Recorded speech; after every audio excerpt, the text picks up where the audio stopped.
My name is Jenks, Detective Inspector Frederick Jenks, and I've been assigned to a last-minute investigation into the death of Kate Vine, a PhD student found drowned at midnight last Friday in a lake in the woods on the outskirts of the tiny village of Edenton. I have until first thing tomorrow morning to decide whether her death was a simple accident or whether this was murder.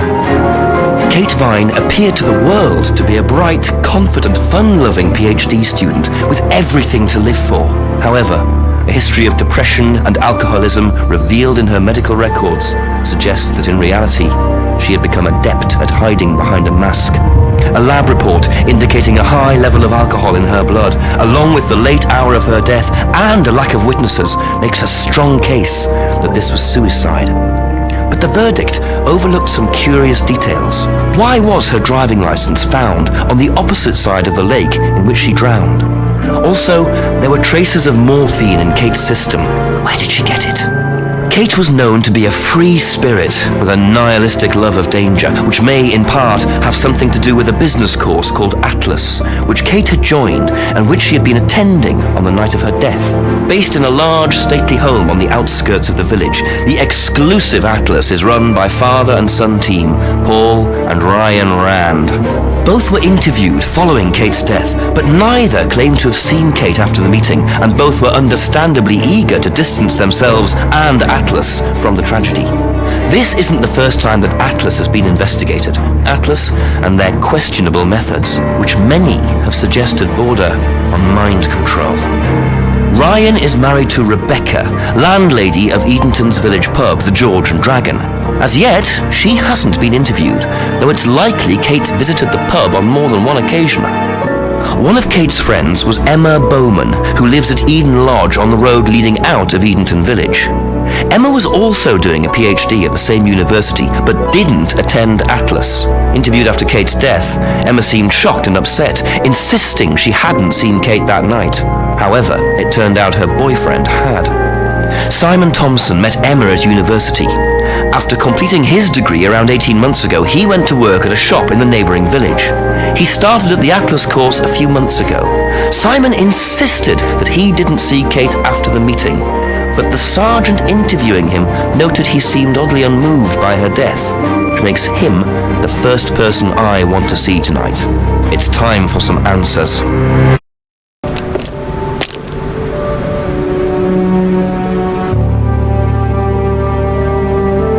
Wow, isn't that interesting? Looks like a piece of jewellery there, stuck between the boards. Well and truly wedged in.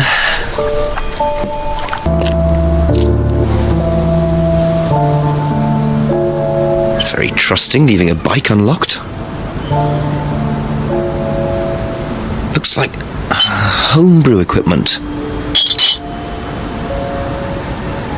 Ah, this might come in handy.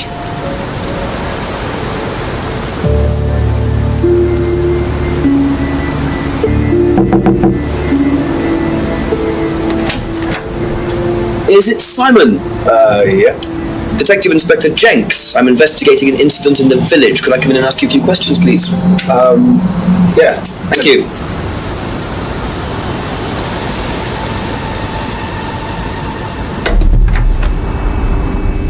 We can just go through here if you want. Emma's working in the front room. Hi. This is Inspector Jenks. Jenks. What's all this about? There was a death in the village. Kate Vine, I believe you both knew her. Yeah. Do you need to speak to both of us? I'll just speak to Simon first, if that's okay. Just come through. Is it okay in here? Oh, this will be fine, yeah. Do you want anything? Water? No, I won't be long. Okay. I noticed a lot of bottles outside. Are they yours? Yeah, I make homebrew. For yourself? Well, no, I give it out to my friends and stuff. I tried selling it at first, but I didn't have any takers, except for James over at the farmhouse. I used to trade it to him for herbs and stuff. Do you see James a lot? No, not really. Whose is the bike outside? Oh, that's my cousin's. He lent me it. I need to buy a new lock for it, though. So it's your bike at the moment? Yeah. There's no bus service to speak of around here, so it's really the only way to get around. When was the last time you saw Kate Vine? So last Friday's meeting, I think. Did you see her after the meeting? No. How long have you known Kate? That would be when we started Atlas. 3 months ago? Did you socialise outside Atlas? No. How would you describe her? What sort of person was she? Well, she's talented. She was full of life, you know? Sharp, quite sharp. Would you say she had any emotional problems? Her mood could change. And, well, there was the drinking problem. When did you become aware of that? Well, she would come drunk to meetings sometimes. And she would reek of the stuff. I mean, everyone knew, but nobody really said anything. So, tell me a bit about Atlas. That was just a business management training program for postgrads. And you started this after you left college? Yeah. And it's on every Friday? Yeah, well, my group isn't doing it this Friday, but one of the groups is. Okay, thanks. Did you know whether Kate had lost this or not? No. No, I don't think so. I've never seen it before. Don't worry, it's only a few questions. Yeah. What's the stack of bottles outside? Oh, that's all Simon's stuff. You better ask him. I don't know. Have you ever tried Simon's homebrew? No, I don't like beer. I only drink wine. I can't stand spirits either. Whose is the bike outside? Oh, it's Simon's cousin's. He uses it to get to work. You know the lock's broken. Oh, I know. I keep telling him to fix it. When was the last time you saw Kate Vine? It was last Thursday in the college library. I saw her and we chatted for a bit. She seemed her usual self. What was her usual self? Oh, just Kate being Kate. You know, a bit wild. Wild? In what way wild? Oh, she just used to question everything, you know. Have arguments with the lecturers, things like that. What else? Kate had a drink problem. How noticeable was that? Well, it wasn't at first, but as the year went on, she'd be drunk in the afternoon. But I think she cut down, you know, towards the end of college and when she started her PhD. Did you know whether Kate had lost this or not? I don't know, but I don't think so. Okay.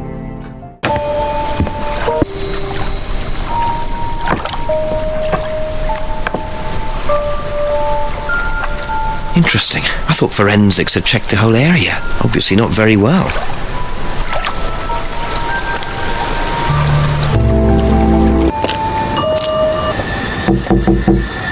Ever seen this? Looks like,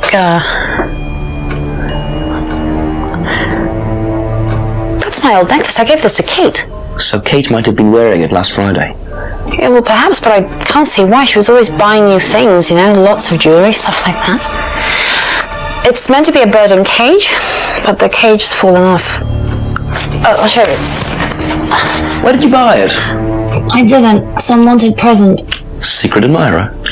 Not so secret. I see. That's how it should have looked. It's called a freedom necklace. Do you mind if I keep this? No, not at all. You know what this is? Yeah, I think Emma had one like it.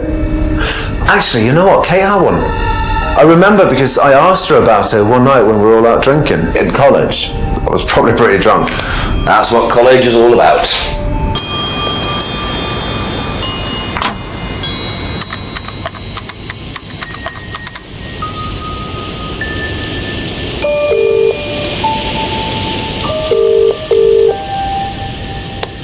Hello? Chief? Yeah, Jenks. I've questioned Simon Thompson and Emma Bowman so far. Oh, and I found a pendant by the lake, which turns out to have been Emma's. But Emma gave it to Kate. So, chances are Kate was wearing it the night she drowned. What does Thompson know about it? Simon doesn't seem to know much. I don't trust Thompson. Then again, I don't trust Emma that much either. Try and get a bit of background on them, you know, usual stuff. When did Emma meet Kate? How long have they known each other? How long has Thompson known her? Give me a call back when you've got some more. Thanks, Chief. A few more questions. So how did you know Kate was wearing a freedom necklace 18 months ago? At college? Well, I knew Kate at college, but I didn't get to know her till we started Atlas. Right, so you didn't socialise with her at college? No. And you didn't socialise with her outside of Atlas? No. You didn't see her outside Atlas at all? No, not at all.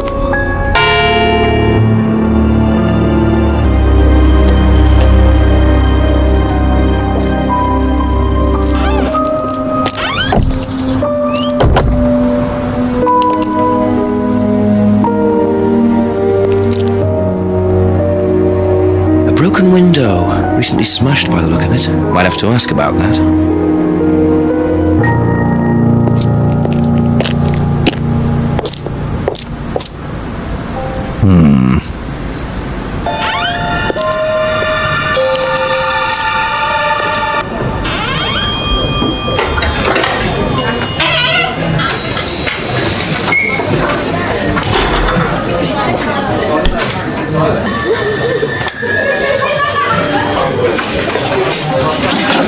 Sorry, what can I get you? Detective Inspector Jenks. Rebecca, is it? Yeah. There's been an incident in the village. I'm conducting an investigation. Could I ask you a few questions, please? Right. Come through. Thank you.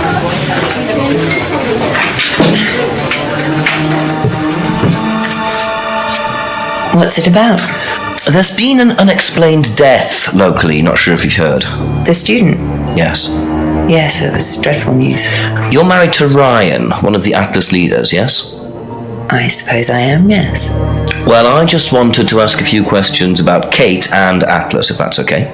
I don't know if I'll be able to answer any of them, but sure. How did the window get broken out round the back? I don't actually know. Someone said two girls were arguing outside. I found out after they'd gone. And when was this? Last Friday, just after we opened, about 6:30. I taped over it until I can get it fixed. We don't want people getting cut and suing us. Does that sort of thing happen a lot? Arguments? No, not really. I'm quite strict when that comes to barring clients I don't think are suitable. Did you know Kate? Not very well. She came in a few times, but she was quite a moody person. You could tell she had problems. When was the last time you saw her? Friday. She popped in for a minute. And when was that? 7ish. Was she on her own? I didn't see who she was with. She put £20 on the bar and then left. What was that for? A breakage, presumably. £20? Just for a beer glass? Well, she was very drunk. She just put it on the bar and then walked out. Was there a broken glass? Not that I noticed. But she was a strange girl. Have you seen this before? No, sorry. So you didn't know if Kate had lost it? No idea. Know anything about Simon Thompson's homebrew? Does he make homebrew? Apparently. No, we do buy from a microbrewery, but we don't usually buy from kitchen breweries. Do you recognise this? I've seen students wearing them. It has some sort of meaning, doesn't it? I forget what it is now. Seen anyone wearing one recently? Not that I can remember.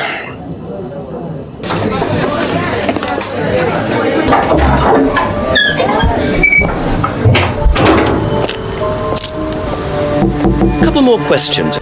Know anything about a broken window at the pub round the back? Pub, a broken window at the back. Yeah, I saw it was broken.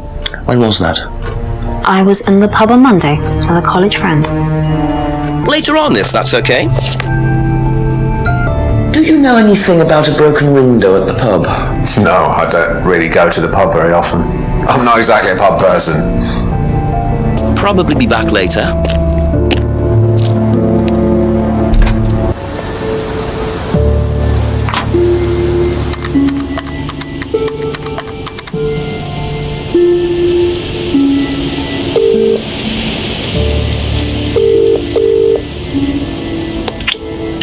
Chief Jenks again. I've been speaking to Rebecca Rand. She saw Kate in the pub last Friday, around 7, I think. So she came in drunk, gave us some money for a breakage or something, then left. What, she just came in and then went straight out again? What did she break? I don't know, Rebecca didn't know either, or so she said. Doesn't sound right, does it? Well, that money must have been for something. Quiz Rebecca, make a few suggestions, see if she bites. Simple as. Go on. Okay, thanks, Chief.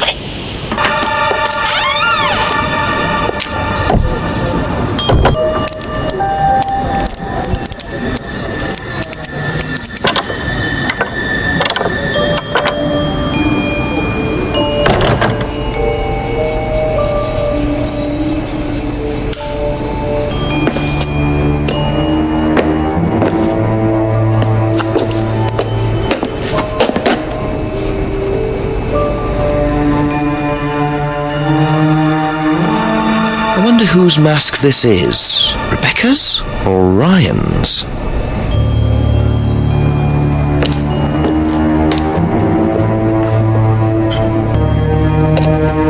Just looks like junk, but it's too dark to tell.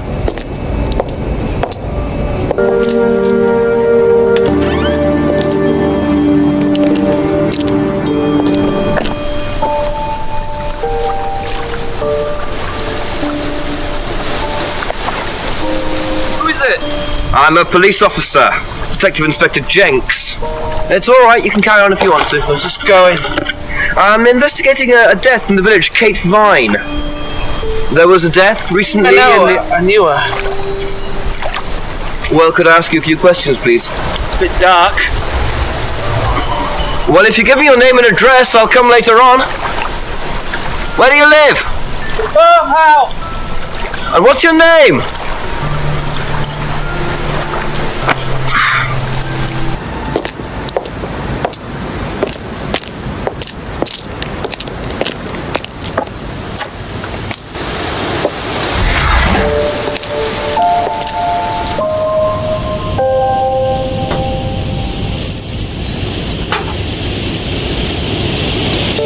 Picture frames with black painted glass. Very interesting.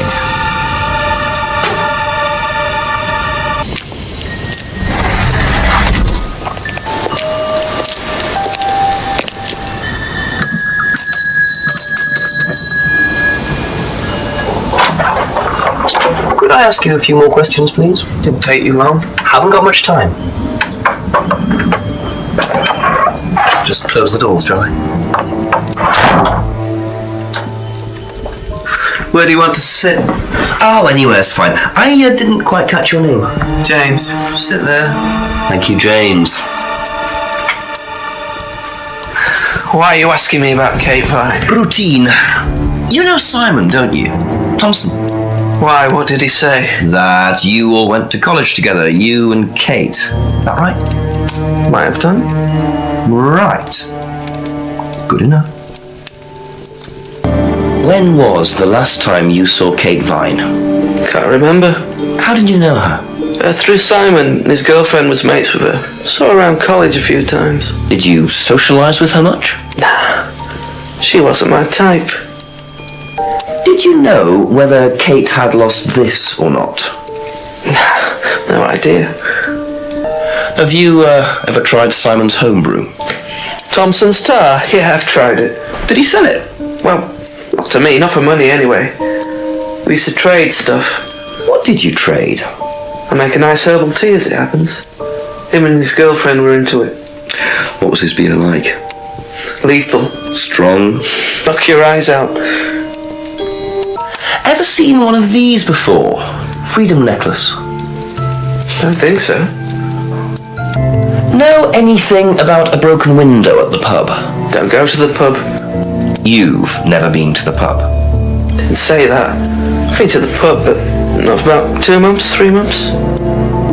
Ever seen this before? No, should I have? No, it's okay. Now, what's all this stuff in the workshop? Paint and stencils and things like that? Just a little sideline of mine. Oh, you do picture framing? They're black mirrors. Scrying mirrors. Now, what's a scrying mirror? Show you one if you want.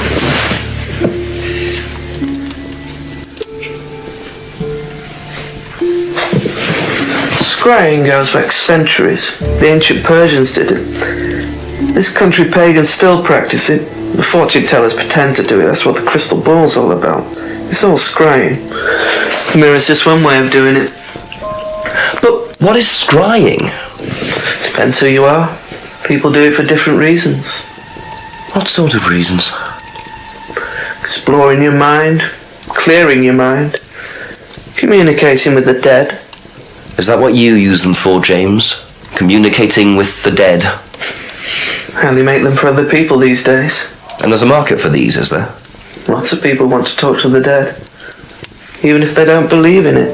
Do you make a profit on them? I don't do it for the money. How very charitable of you. Can I keep this? Keep it. Thank you. For the time being, thank you.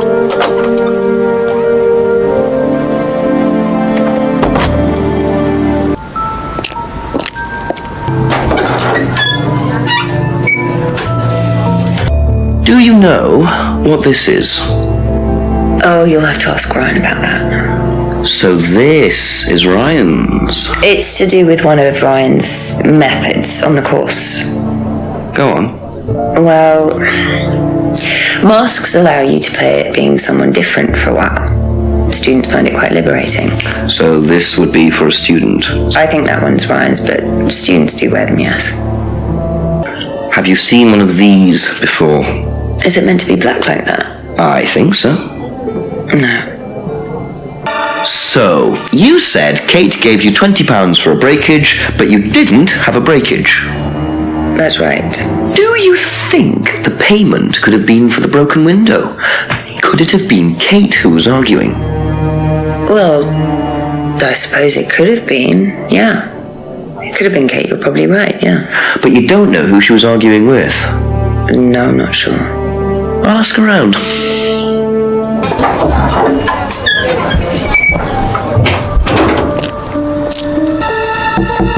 Just a few more. Did you hear about an argument in the pub last Friday? No, I wasn't there. You weren't in the village? No, I went home last Thursday night, actually, to see my parents. But you do visit the pub. Oh, yeah, I mean, I know Rebecca quite well. We all went there quite a bit after college. Have you seen one of these before? Is that from James? Now, what do you know about James? That he's creepy. He was selling them last Friday at the market. There's a market every week type thing. And I usually go there for lunch. So you wouldn't buy one of these? No, I wouldn't. But Kate would. Was she into this sort of thing? No, I don't think so.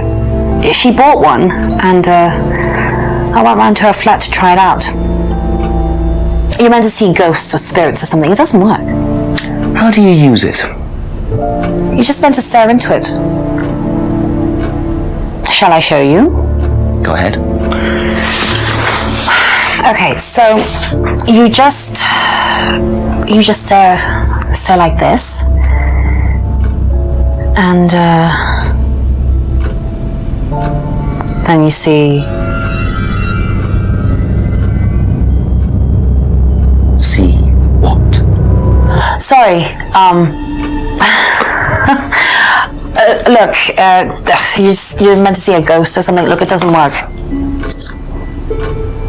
It didn't work, so. Ever seen this before?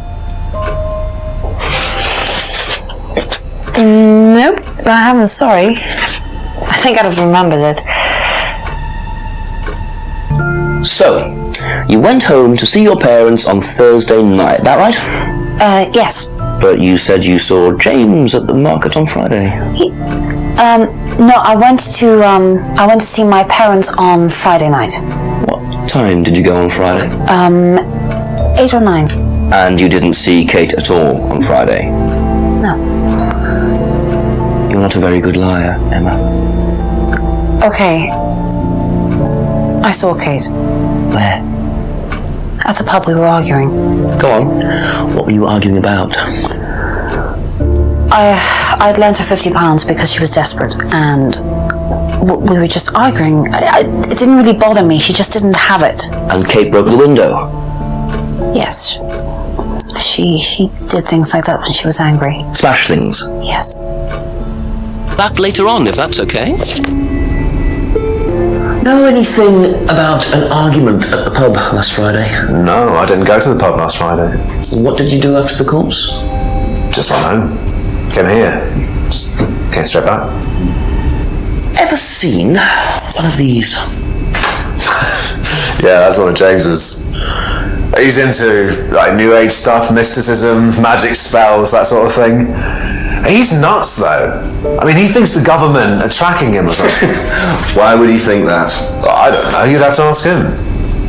Have a look at this. Know anything about that? I haven't seen this one, but it looks a lot like an Atlas mask. We use them for some of the workshops and stuff. Really? Well, you have to say something boastful or arrogant.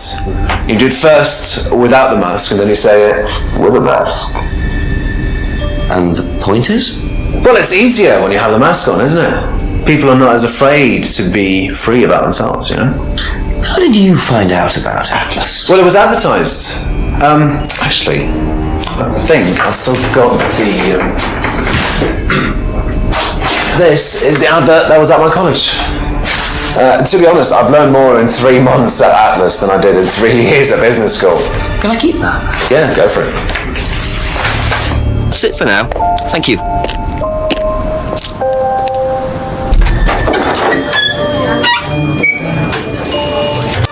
What do you know about this? It's an advertisement. They had it designed by an agency, I think. And when was that? Last year sometime. Probably be back.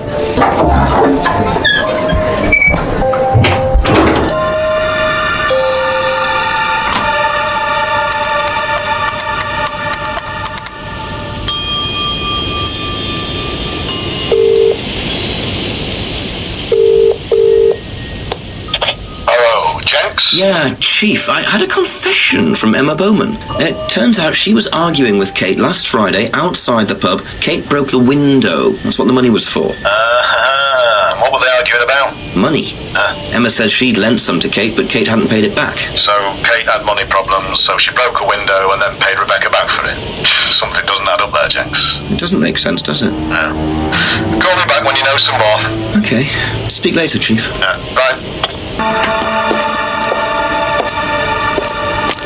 Ever seen one of these? Seen them around college. What do you know about it? Not much. It's a business course. Ask Simon, he's on it.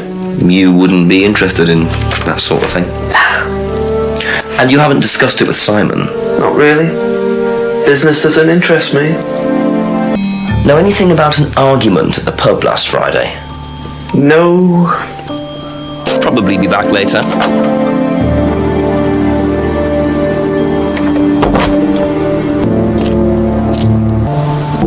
A few more questions, please. What do you know about Atlas?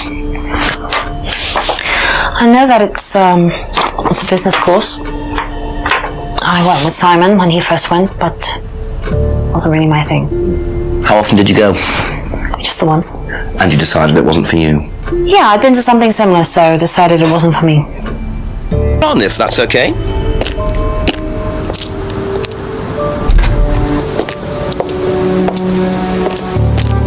What do you know about Simon's bike? What bike? You haven't seen him on a bike? I haven't seen him. When was the last time you saw him? About a month ago. Probably be back later.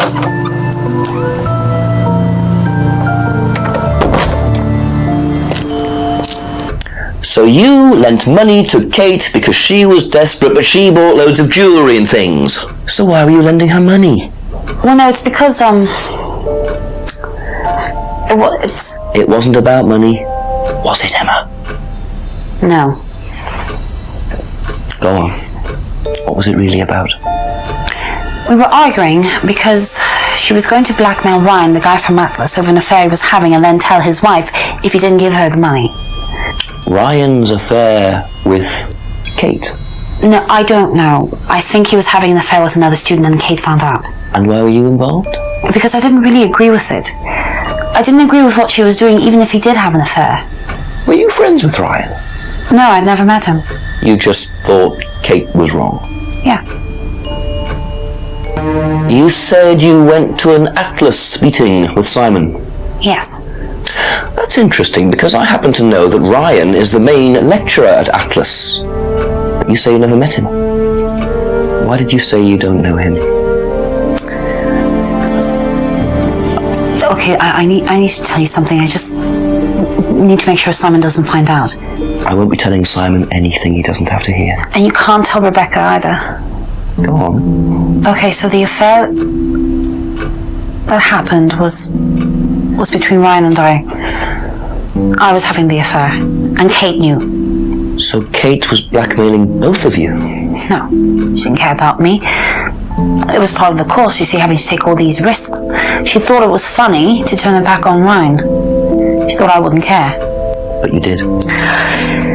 Yes, I was already with Simon when Ryan and I, and I didn't want Simon finding out, and Kate thought that he wouldn't, but I didn't want her risking it. And then if Rebecca found out, then Simon would definitely have found out, and then it would have blown up, and it would have just been a big mess. And so you just argued and what? Well, she just stormed off and broke a window. And that was it? You didn't see her again that night? No. Are you sure? Yes. I promise.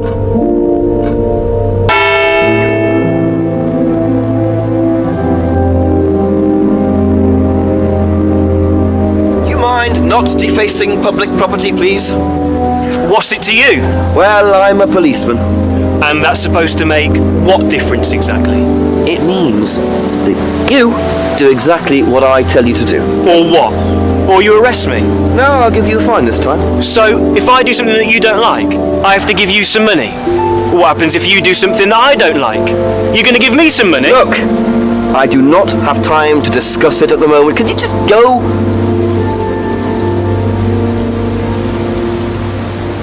Pathetic.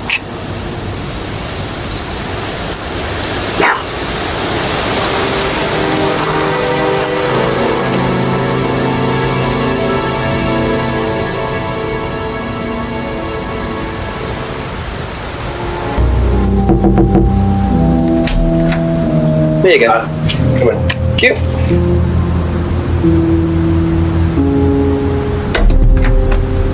Smells nice. What is that? Chili pork. I have no idea you were a cook.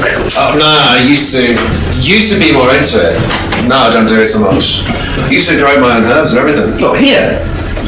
No, at the farmhouse where I used to live. Where was that? That's where James lives. Yeah, we used to share a house together. The farmer used to let us use a corner of his greenhouse to grow stuff. I didn't know you knew James that well. Well, didn't really get on. Where are the greenhouses? But it's just through the farmyard at the back. Interesting. If I did this, would that mean anything to you? Who did you see doing that? Someone in the woods, carving it into a tree. That was Kyle. It's a guy from the course, he's an idiot. And where does he live? I can't remember, somewhere outside the village. The three fingers thing is something the students started doing. It's something from the course. The three freedoms. The what? The three freedoms? It's from the course. It's a phrase. Free to be free. Free yourself from the things that are holding you back, right? Things that stop you being successful. What are they? There's fear of failure, guilt, and doubting, self-doubt. You believe that? Yeah. Guilt ruins lives. It stops you looking forward. It serves no practical purpose. It's basically destructive. Right. That's it for now. Thank you.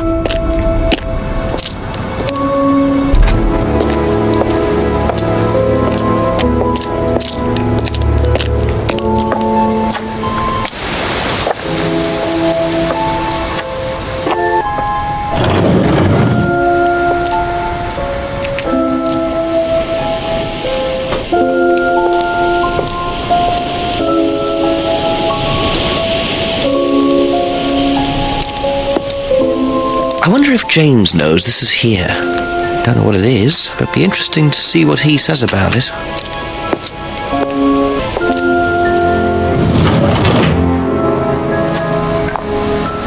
Could you tell me what these are, please? I found them in the greenhouse. Been snooping around on the farm, have we? It's called investigating, James. Yeah. It's just mint. Mint leaves. For cooking.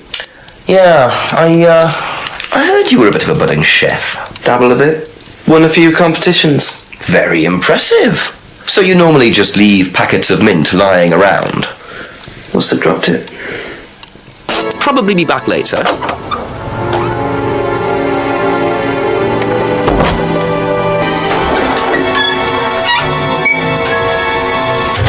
Do you know what these are? Ah, magic mint. Where did you find this? Magic mint. Salvia divinorum. I used to grow it years ago. It makes you trip. In what way? It's a hallucinogenic and legal. Quite a dangerous combination, really. Do you use it? Me? No. No, I don't even take medicines. I like to stay pure.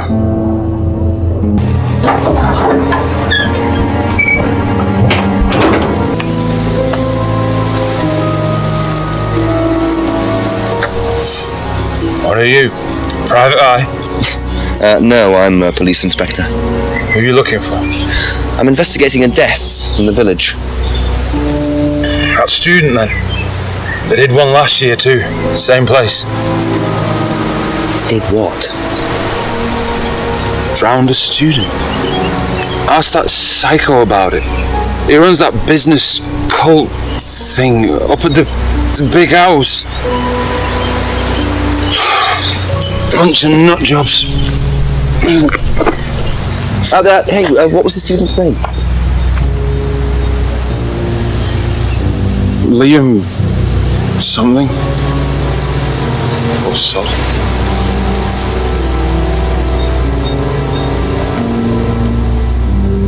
Atlas's reputation precedes them. I think I might call the station, find out a bit more about this Liam.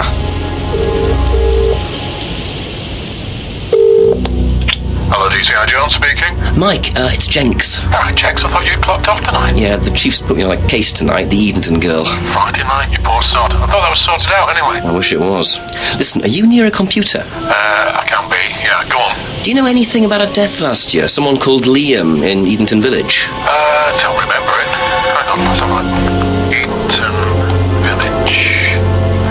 Yeah, Liam Rogers. Says suicide last year. Suicide? Hang on, 2 suicides in 2 years, both on Edenton. Well, I mean, you've got your work cut out, Jenksy.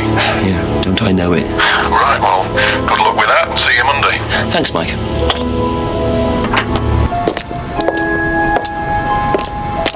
Did you know Liam? Liam who? Liam who died. You mean Liam who killed himself? Yeah. He was in my year, on a different course. What course was Liam on? Can't remember, not mine. What was yours? Plant science. First time I knew about Liam was when he killed himself. Right, so you didn't meet him? No. Ever heard of Salvia divinorum, James? Was that skin cream? It's not a skin cream, no. It's a plant. Really? Don't know much about plants. So you've never heard of Salvia? No. So, your degree is in plant science, but you don't seem to know anything about plants. Well, still got a lot to learn. So you're still saying you've never heard of salvia? Didn't say that. So you have. Maybe. And you do grow it? Yeah, it's legal, why not? What do you do with it? I use it for explorative purposes, meditation. And does this involve anybody else? Why? Do you sell it or give it to anybody else? Sure. Yeah, it's just for me, nobody else. And that's the only drug you grow, is it? Feel free to go and look if you want. It's okay, I'll look later. When you say herbal tea, do you mean salvia? Probably. So you traded salvia tea with Simon for his homebrew? So? So why did you say you didn't give salvia to anybody else? Did you give it to anybody else? How many people did you give it to? Did you give it to Kate? No. How about Liam? I didn't have anything to do with him dying, if that's what you mean. So you did give him salvia? Yes, I gave him salvia because he asked for it, but that's not what killed him. Well, he committed suicide, James, because of psychological issues that probably weren't helped by him trying hallucinogenic drugs. Didn't commit suicide. You don't know anything about him. You don't know what happened. Okay, so what happened then? Do you even know about Third Eye? Go on. You don't know about Third Eye. If you don't know about Third Eye, you know nothing about Liam's death. I mean, forget salvia. Fine, tell me then. Third Eye was a cult. We had our very own psycho cult operating right here from our village hall. And I got rid of them, single-handed. I'm the one who got rid of Third Eye. Did they tell you that at the station? Okay, start again. They were what? You don't know anything, do you? Look. They were reeling in students, pretending to be some sort of happy life course, you know, we can make your life better sort of crap. Then they were putting everyone through this brainwashing program to make them compliant, and selling them on. It's all there. What do you mean, selling them on? Selling them, like objects, commodities. To who? To anyone who could afford them. Top politicians, famous celebrities, wealthy businessmen, you name it. What for? You don't get it, do you? Third Eye were making and selling slaves. They were black market slave traders. They were wiping people's personalities using ECT, brainwashing, cocktails of hard drugs, deliberately turning them into perfect slaves. You know how much slaves are worth on the black market these days? No. Millions. And I'm talking per slave. That's why anyone who stood up to them and threatened to go public like Liam was just killed off.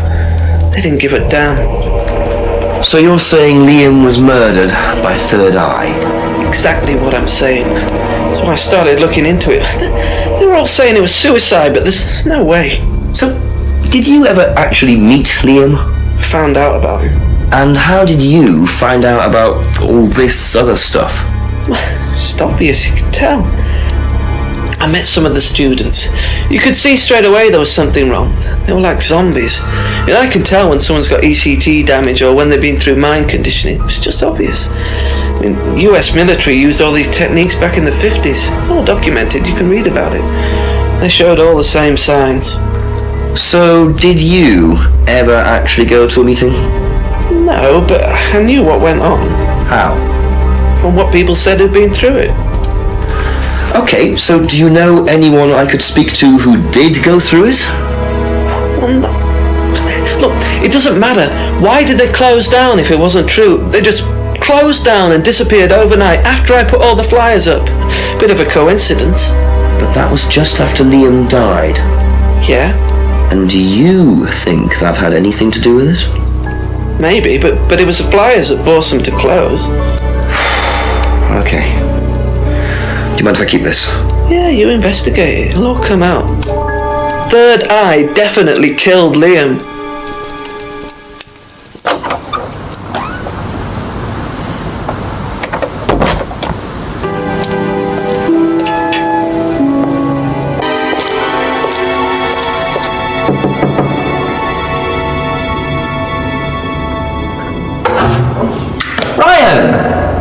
Yes? Detective Inspector Jenks, I'm conducting an investigation in the area. Wouldn't mind asking you a few questions, all right? Come in, Inspector. Thank you.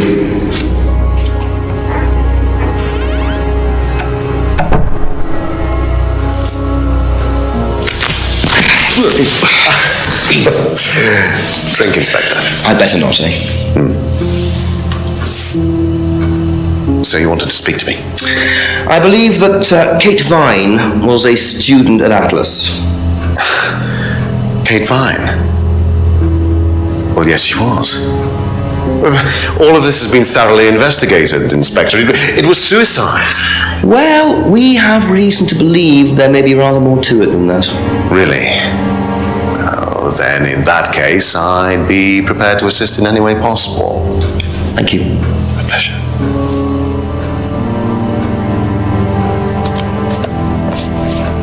I believe the last time you saw Kate Vine was at the pub last Friday, then you came straight back with some of the students, is that right? Yes, I like to have a glass of port or two after a long day, and benefits of being married to the landlady. How did she seem that night? The landlady? Kate. Oh, Kate. Well, she was her usual self, drunk. That was usual. It was for her, yes. I mean, it didn't impair her ability, though. She was a very bright star, lots of potential, very enthusiastic. So she seemed to be enjoying the course? Well, as far as anybody could tell, yes. When did you first meet her? When she joined, about 3 months ago. And you hadn't met her before then? No. So you didn't suspect there was anything wrong? Well, do you mean, did I expect her to drown herself? Of course I didn't inspect her. It was quite a shock. Nobody expected that. Have you seen this before? Not that I recall. You don't know whether Kate had lost this or not? No, I've never seen it before, sorry. Does Simon Thompson ride a bike, do you know? I think so, yes. I think he drives as well, but I might be mistaken. Have you tried Simon's homebrew? Does he make homebrew? No, I haven't had the pleasure, sorry. Know what this is? Yes. It's a freedom necklace. It's a symbol that we use on the course. It's supposed to represent freedom from the chains of your ancestry. Have you ever bought one of these? I haven't, but I've seen the students wearing them. What do you know about the broken window at the back of the pub? Rebecca told me about it. I don't know how it got smashed, though. I told her to tape over it. We can't have anybody cutting themselves. You have to be very health and safety conscious these days. Can you tell me about this? Haven't seen that for a while. I had a friend who used to make them for us for the course. He passed away last year. What does the symbol mean? It's borrowed from paganism. It's the symbol of the triple goddess, the mother, maiden, and crone, represented by the waxing and waning of the moon. It's an ancient symbol. It predates Christianity. Some people say that it dates back to Paleolithic times. And is that relevant to the course? Well, no. I mean, it's a symbol we dabbled with, but it's not particularly relevant. We don't use it on the course, no. Have you seen one of these before? I believe that looks like a scrying mirror to me. You have seen one before? Well, I used to have one myself, actually, along with lots of other bits and pieces of that nature. Silly things, you know. Really? Yes, when I was in my teenage years, I had quite an obsession with that kind of thing. I was a very somber child, and not that you could tell, always playing fantasy games, reading books about that kind of malarkey, you know. What sort of books did you read? Well, books on black magic, not the chocolates, witchcraft, satanic rictuals, that kind of thing. I grew out of it, of course. But you're not into that sort of thing now? Of course I'm not. I don't need to believe in the supernatural, Inspector. The natural world is far more interesting. Don't you think so? Do you know anything about an argument in the pub last Friday? What time? I believe it wasn't long after the pub opened. No. I usually leave for the manor house about 6. I start preparations around 6:30. I like to get a head start. Tell me about this. It's the first one we ever had made. We had it designed by an agency after we'd spent weeks trying to find a name for this place. It took you weeks? Don't be like that, Inspector. I thought it was a rather grand name. Actually, if I'm being honest, I plucked it out of thin air one night in the George while I was having a few gin and tonics. Well, actually, somebody left a book and I stole it. If I did this, would that mean anything to you? It's a devil's sign, isn't it? Is that what you're getting at, Inspector? This is not something you use on the course. Of course it's not something we use on the course, Inspector. I don't even know what that could possibly mean exactly.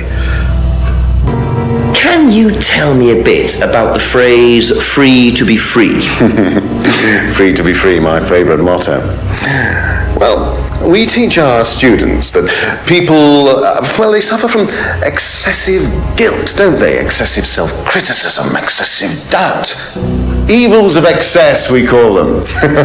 And we tell our students that if they rid themselves of these evils, then they're free to realise their full potential.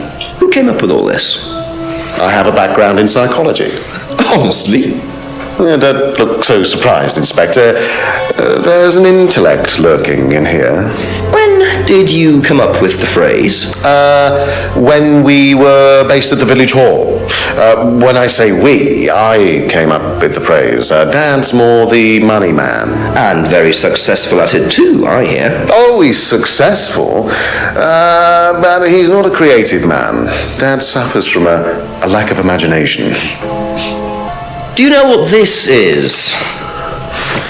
Looks like chopped tea bags to me. What is it? I just thought you might know.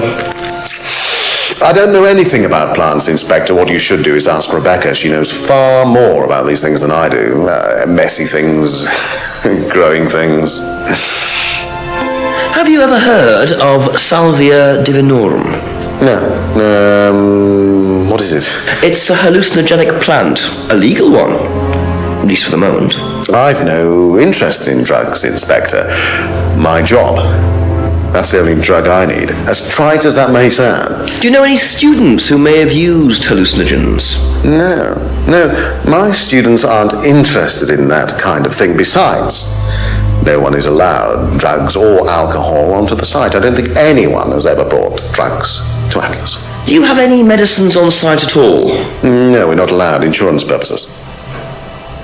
What can you tell me about Liam? Oh, Liam. You mean the boy who committed... Very unfortunate, isn't it? Did you know him? Oh, yes. Well, I say know him. I met him in the pub. Seemed very happy sort of person. Well, I say he seemed happy. You can't admit, can he? What do you know about this? Not much. So you've never seen this before? You don't know anything about Third Eye? Well, I don't remember seeing it, no. You don't recognise any of the symbols on it? Sorry. Ryan, you've just told me all about the moon symbols on the mask, then you're claiming you don't know anything about the symbols on the flyer. It's all the same thing. Oh, actually, yes. Sorry, yes, I do remember that. So what did you know about Third Eye? Not much, really. Never came into contact with them. According to the flyer, this Third Eye group was based at the village hall, is that right? Was it? That's where you were based, wasn't it? Yeah, you said you invented the Atlas phrase, free to be free, while you were based at the village hall. So I did. So you must have come into contact with Third Eye at some point. You were using the same hall. Well, I'm afraid I haven't been entirely honest with you, Inspector. Go on. You see, Third Eye is, or was, Atlas under a different name. Sorry. Atlas is Third Eye? In a new improved form, yes. And you ran Third Eye? With Dad, yes. So you must have known Liam. You didn't just meet him, did you? Yes, I knew him, Inspector, but don't get your hopes up. All of this has been thoroughly investigated and cleared up. You've been investigated about his death? They dropped the case. We didn't have anything to do with it. Well, when I say drop the case, I mean a police investigation is one thing, but what the public thinks is another. They threatened to go public, and then James bloody Wilson started distributing his flyers, and that was it. No choice. There was an end to it. You had to change the name. We'd already paid the family an out-of-court settlement. I thought that was an end to it. But then James and his cronies, they wouldn't leave it alone. So we had to close down, buy a new place, rebrand. So eventually, we reopened here. As Atlas. As Atlas. And it worked. Up till now, yes. So you knew James Wilson too? We knew James, but he didn't know us as such. Oh, he was very quick to shoot us down, but he didn't do anything like actually coming to the course to see what he was about. So James wouldn't know that you were now running Atlas? Not unless he came to one of our courses. And how much of all that stuff was true? ECT machines, brainwashing? I'm afraid that exists only exclusively in the mind of Mr. Wilson. All we do is make better business people. We challenge their prejudices and presumptions. Why don't you come along and see for yourself? The course starts in 15 minutes. Excuse me, Inspector. Hello. I can't come back now. Well, you have my car at the moment. All right. All right. See you later. That was that. I have to go back. You can come and meet him if you like. Well, I might come and have a chat. Come with me.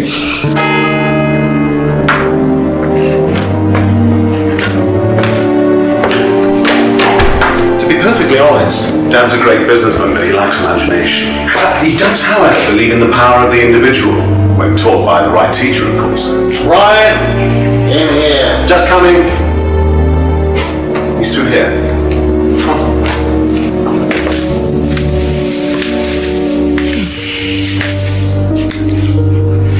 To whom do I owe the pleasure? Detective Inspector Jenks. I'm investigating a death in the village. I believe you knew Kate Vine. Oh, I thought all this was dealt with, Inspector. You do know that Kate Vine was a gherkin short of a Big Mac. You do now. Father. You must forgive my son, Inspector. He still can't summon up the courage to come straight to the point. So what do you want to know?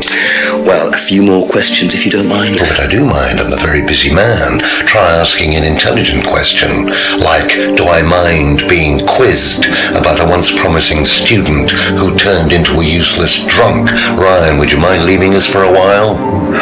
I'll go back to the centre. I have one or two things to prepare. Call me if you need me, Dad.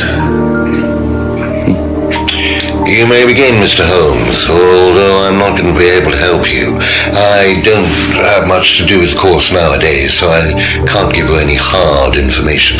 That's as maybe, but we No, need... that's as is. But if you want my opinion, I'd be quite happy to give it to you. So, fire away. Okay, thank you. How well did you know Kate? Hardly knew her at all. Met her a few times. At the course, that's about all.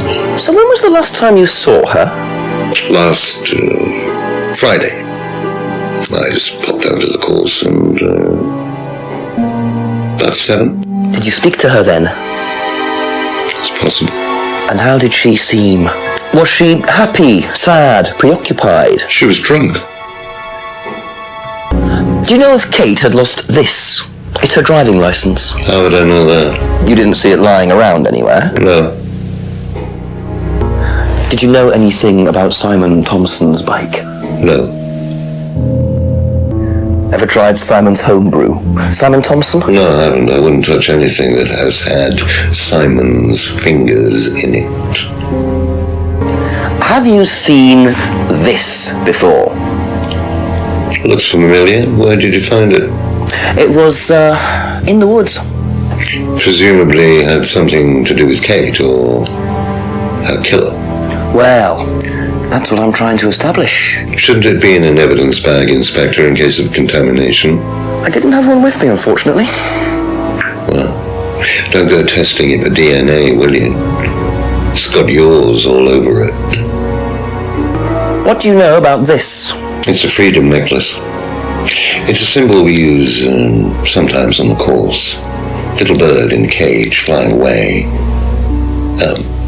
Freeing themselves from their past is the analogy. So do they get them when they join the course or something? No, not as a rule. I think I bought one once as a present. Oh, not for Kate, by any chance?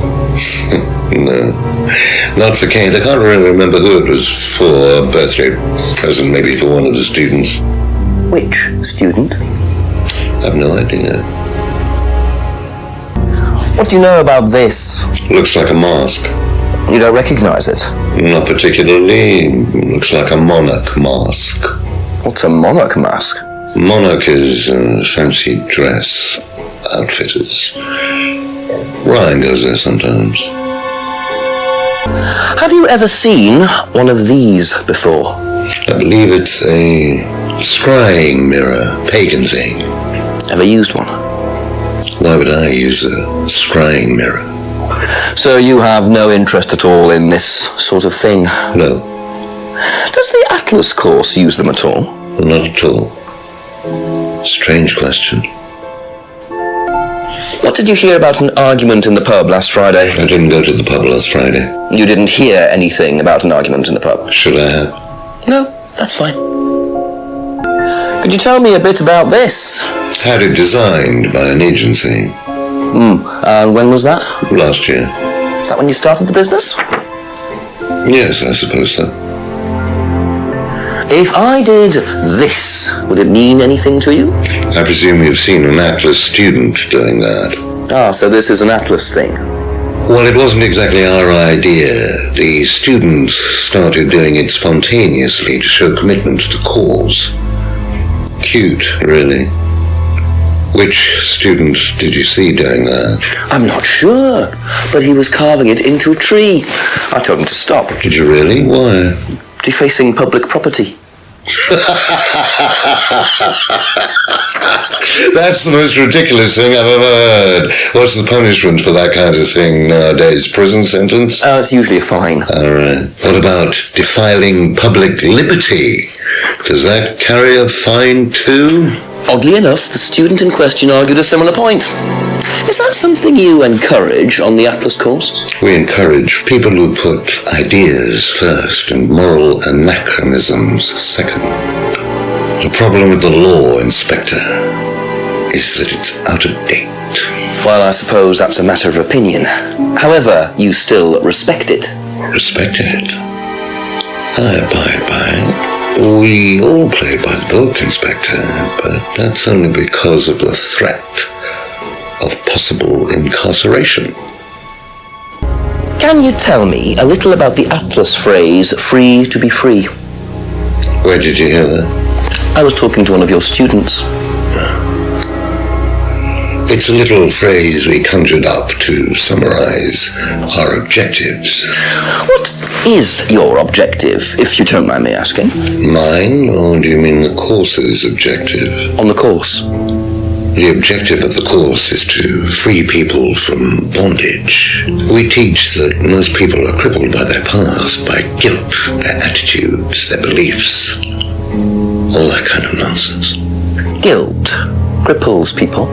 Feeling guilty in business is like a meat eater feeling guilty in an abattoir. Guilt comes from the archaic emotional centers of the brain. It's a vestige of our animal ancestry, that's all. In business, you heed it at your peril. I'm sorry, Inspector, my house appears to be haunted. Would you mind closing the door? So, you believe that guilt has no place in business? None at all. I have few beliefs, Inspector, but that's one of them.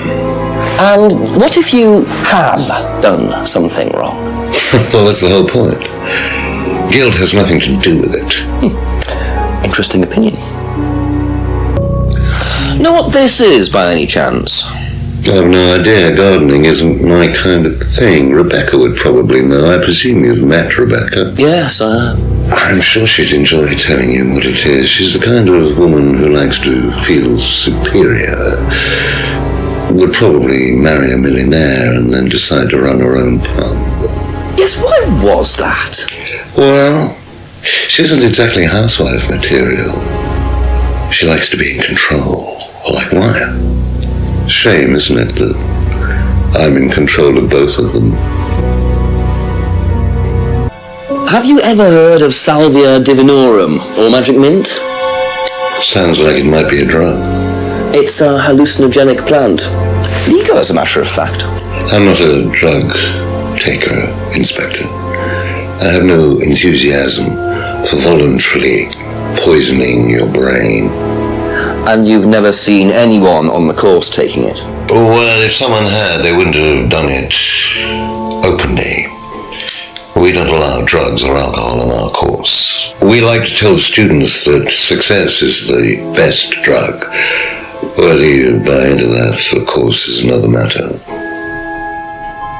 How well did you know Liam? Liam who? Liam, who took his life. Oh. Well, as far as I remember, he was a good student, confident, outgoing. You didn't notice any problems? I believe he had problems at home. Were you there when he died? Yes. And afterwards? You didn't see him after the meeting? No. What was Liam like that night? No.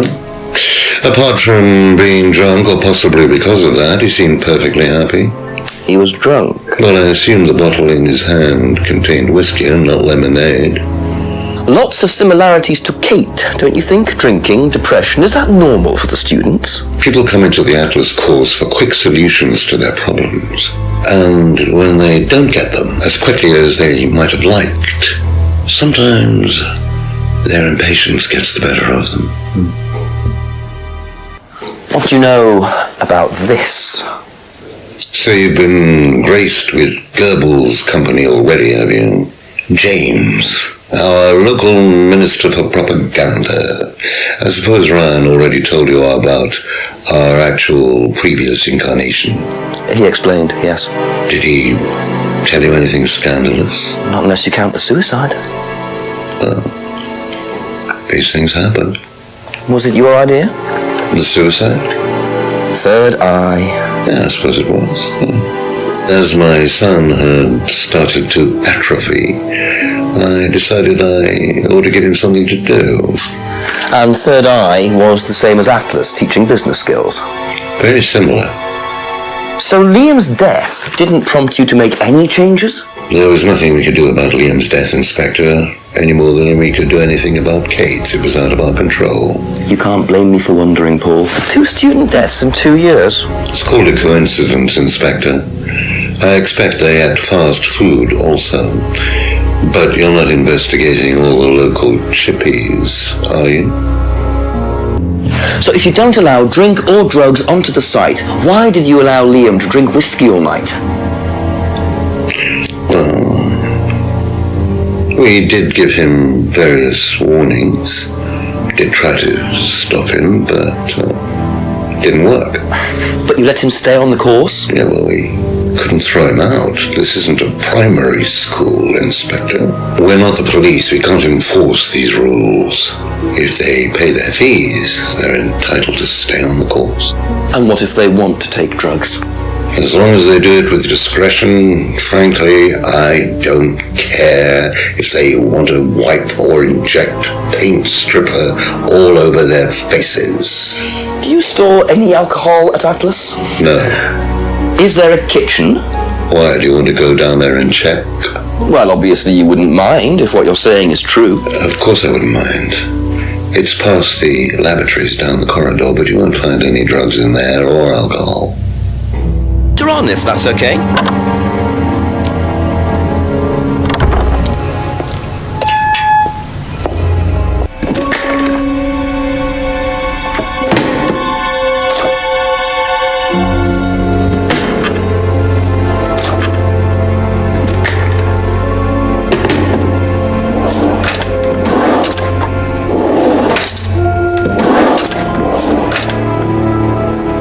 Interesting. Well, there's a TV right there with a DVD player. I don't think anyone will mind if I have a quick look at this.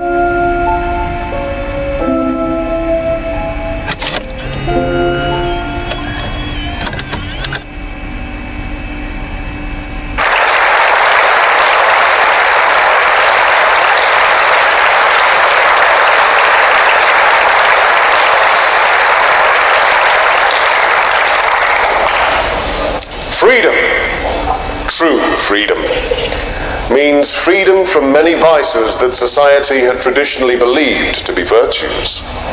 Self-criticism, self-doubt, guilt. Ladies and gentlemen, these are not virtues. These are sins. Born of a fake morality implanted deep within our minds and collective consciousness by governments and religions through the ages, with the sole purpose of preventing the masses, stopping us from achieving the same success, happiness and freedom enjoyed by those at the very pinnacle of society. I'm going to show you that common morality is nothing more than the cynical creation of an elite desperate to stay in power. An elite hell-bent on preventing you from reaching your full potential by making you feel guilty for pursuing success. But the good news is that you can take back control. You can become the success you deserve to be. Atlas will give you a unique and powerful advantage. Life in all its technicolor glory can be yours. All that you have to do is to stay, embrace it, enjoy it, and learn to love your ambition. Welcome to Atlas.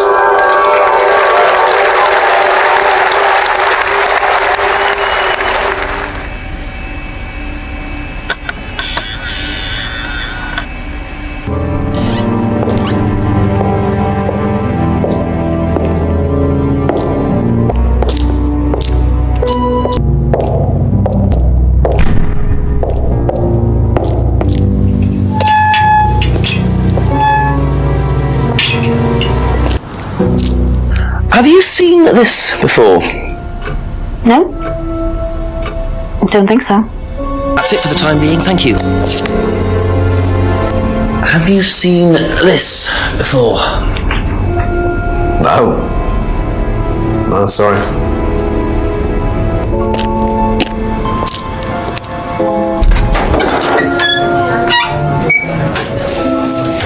Do you know anything about this?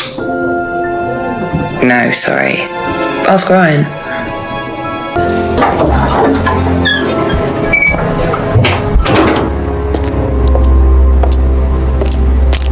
Seen this before? No, what is it? Do you recognize it?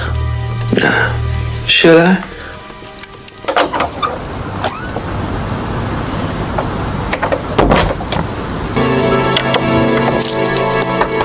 Seen this before? The writing looks familiar, but no. That's it for now. Thank you.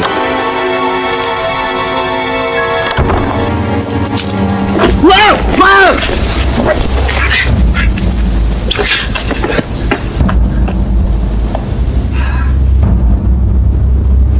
The DVD! That's all they took. It must have been deliberate. Someone clearly wanted that back. Nice and helpful of them to leave a piece of evidence behind, though.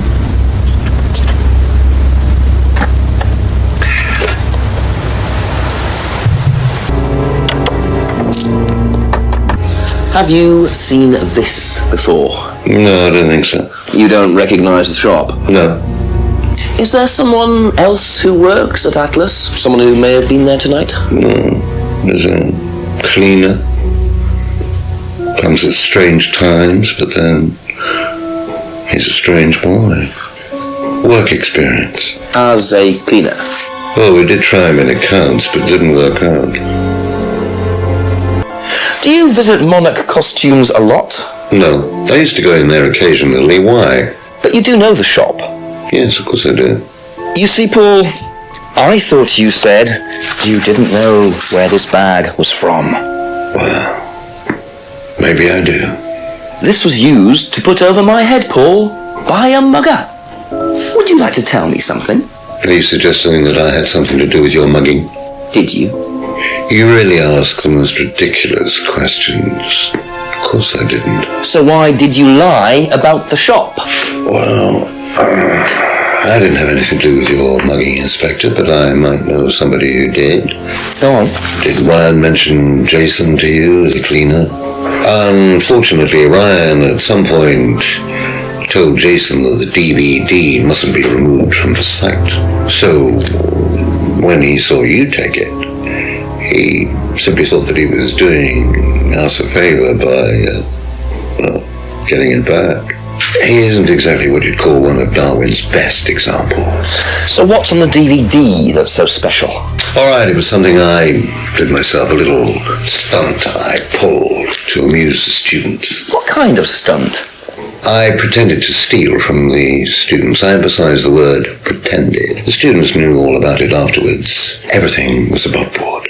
Steal from students? Why? We were doing a piece about pushing the limit, so I decided I would show them how it was done. Oh, don't look so serious, Inspector. I returned everybody's things immediately afterwards. No harm done. And when was this? Last year sometime. At Third Eye or Atlas? Third Eye, I think. And this was before or after Liam died? Well, since you'll probably find out anyway, it happened to be on the night that Liam died, as it happens. Before you ask, no, I didn't steal from him. Do you think it's a good idea to encourage students to steal, Paul? I wasn't encouraging students to steal. Policemen are so literal. Life is shades of grey, Inspector. Much as the Force might like it, it doesn't divide neatly into blacks and whites. Now, if you don't mind, you're going to have to excuse me for a moment. You know where the door is.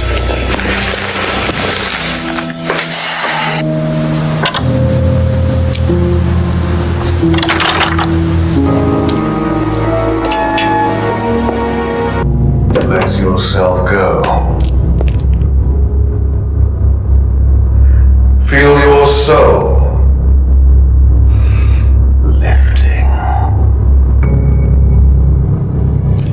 Then wait for the moment to break free.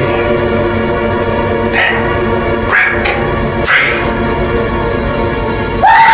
Excellent, Hannah. Well, could you come back later, please? what's going on here? Please, leave. Sorry, Ryan, there's a few more questions I have to ask you yet, and time's ticking by. Leave. Okay.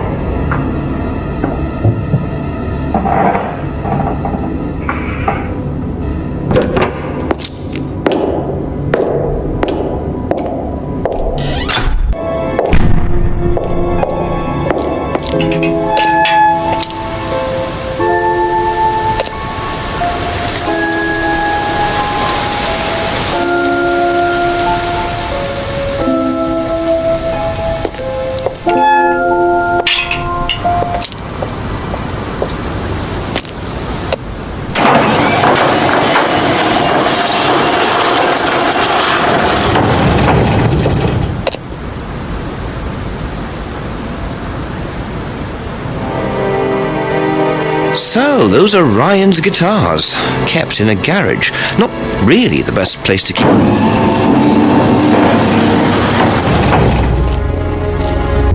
If I did this, would it mean anything to you? No. Why? It's okay, thanks. Do you know the phrase, free to be free? Yeah. It's an Atlas thing. I first heard it when I went with Simon. What did they say about it? They said that you shouldn't feel guilty if you do something wrong. I don't agree with that. No? No, I think you should feel guilty if you do something wrong. What did Simon think? I don't know, but I don't think he agreed with that either. You know what these are, by any chance? No. Sorry. I don't know anything about plants or things like that, but you should ask Rebecca. She used to live on a farm. She'd know. Ever heard of Salvia divinorum? Yeah, I've heard of it. It's a drug, isn't it? Yeah, hallucinogenic drug. Ever tried it? No, I've never taken any illegal substances. What do you know about a student called Liam? Committed suicide last year. Only that I didn't know him really well. Have you seen this? Yeah, it was all over college last year. James made it. Idiot. So you don't agree with what I'm saying? No, I don't agree with anything James says. He's absolutely crazy. He thinks that the government has been controlled by aliens and that we're all bugged. He's nuts. Do you know the shop? Have you used it? No, but I know where it is. What do you know about Paul Rand? Paul the Slime. You've obviously met him then. Yes, I have. What do you know about him committing a fake theft during one of the courses? What, about him going through people's bags? Yeah, he tried that thing on me as well, weirdo. So you were at Third Eye? Yes. Yes, I went there for a few months after college and I left because I hated it. And I didn't know Atlas was the same thing. And I went with Simon. Does Simon know that? No. I didn't want to burst his bubble, so I didn't say anything. So he doesn't know you went to Third Eye? No. Ah! So is that where you met Ryan as well? Yep. Right. What didn't you like about the course? Well, it was stupid. They just made you do things to other people and be abusive just to prove that you could, and I absolutely hated it. What sort of things? Oh, just stupid things. Nasty things to prove that you could do it. It was about not feeling guilty. And it was horrible. That's why I left. And is Simon doing all of this stuff now? No, I think they had to stop because it was just getting ridiculous. I think somebody got arrested or something. Very interesting. What do you know about doll burning? Doll burning, I think it was something that they did in the course. Simon mentioned it. Oh, they didn't do that when you were there? No. What do you know about Ryan's guitar collection? I know he plays, because he tried to buy one off me. Do you play? I used to. I used to be in a band, but I was a singer as well, so I got away with it. Singer as well? Yeah, I used to sing in a band every night. But sometimes it was in a pub, but usually at Rebecca's. What was that called? It was called Blackstone. And this guy from the record company once came to see us, and he said the band was rubbish, but that I was good. So after that, I don't think they liked me much, and then we broke up after college. Can't hide talent. That band you sang in, Blackstone, who else was in the band? Just a few people from college. Including Liam? Yeah. Why did you say you didn't know him? No, it's not that. I just thought you meant that I didn't know about his suicide. Did you? No, I was away on holiday. When he died? Yeah, I only knew him through the band. So, you witnessed Paul's money-stealing stunt, is that right? Yes. But you weren't there when Liam died? No. Don't quite understand that, you see, because Paul pulled the stunt on the same night. Liam died later that evening. I must have got mixed up. So you don't know anything about Liam's death, even though you were there on that night? No. Emma. I think you better explain, don't you? It was the stupid course, wasn't it? Go on. Well, we were all told to do stupid things, and then that thieving thing happened, and so... Take a breath, Emma. Liam killed himself because of me.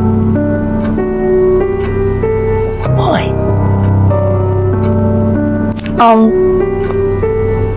Liam had a birthmark on the side of his face. And no one would mention anything, even though we all knew it was there. And they all thought it was ugly. So I thought I'd say something, and I even asked Paul if it was okay to say it. What did he say? He said he wouldn't mind. Then Liam killed himself. Liam said because of me. Well, Emma, I'm quite sure you regret what you said. but I really don't think you caused Liam's death. There's always more to these things than meets the eye. It wasn't your fault. We can't tell Simon, please. Simon doesn't need to know. Don't worry. Thank you.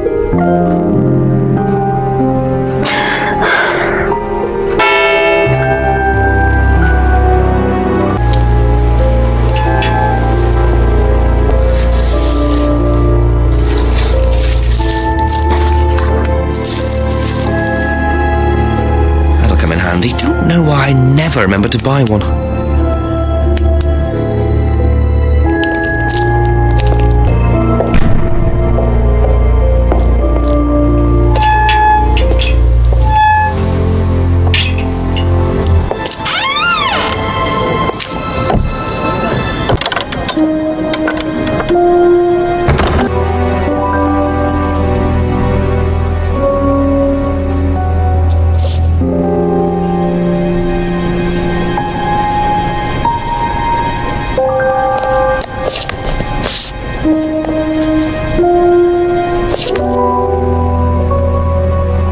Well, and there's the mask symbol again. Looks like someone's been trying to make a point.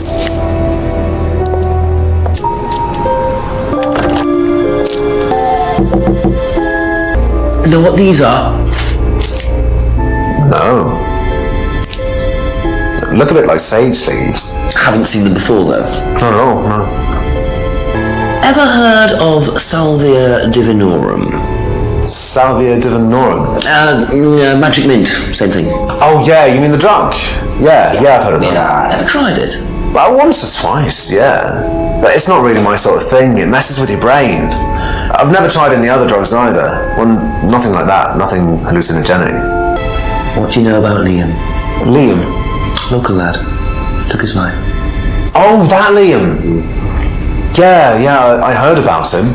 But you didn't know him?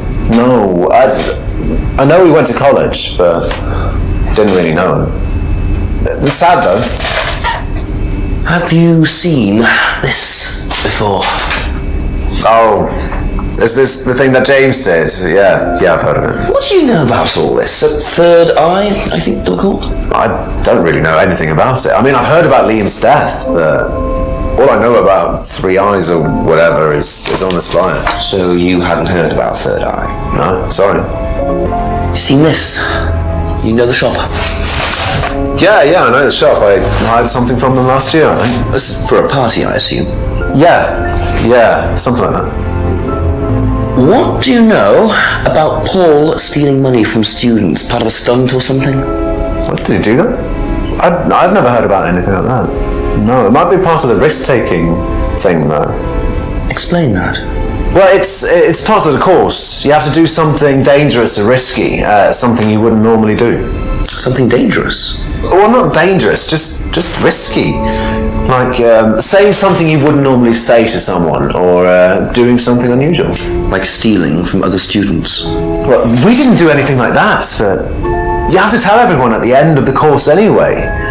And you're not allowed to do anything that would hurt or offend anyone, or you're not allowed to do anything really bad. It's all pretend, really. It seems a bit odd for a business course. It works, though. What do you know about doll burning? Not on the course. It's a ritual thing. It's getting rid of things that you don't need. Throw it into the fire. And that's a good thing? Well, yeah, it helps you getting rid of things you don't need, so you can move on, take control again. So what are the masks for? They're just to help you get into the right frame of mind. Just get you into the zone, help with the trance. A trance? Yeah. It's like self-hypnosis. We do it on the course sometimes. It's just to help you get into the right frame of mind, So you hypnotize yourself? How do you do that? Just stare into a mirror and chant something, just say the same thing over and over again. Or you can just close your eyes and put yourself into a trance. Some people can do that. And that's safe? Well, yeah. Hypnosis doesn't work the way that most people think it does. You can't just be hypnotized if you don't want to be hypnotized. But you can learn to hypnotize yourself. What did you say it was called? Auto-hypnosis? Self-hypnosis, auto-hypnosis, same thing really. What do you know about Ryan's guitar collection? Well, not a whole lot. I know he brought a guitar to one of the groups once, at the end of one of the stages. That's the only time I've seen him with a guitar. Have you seen these before? No, don't know the car.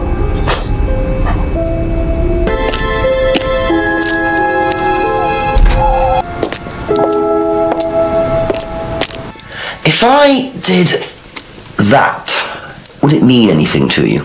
Yeah, it's a Satanism symbol. Satanists use it. Have you ever seen anyone using it? Lots of people. Politicians, presidents, CEOs. Have you ever seen anyone local using it?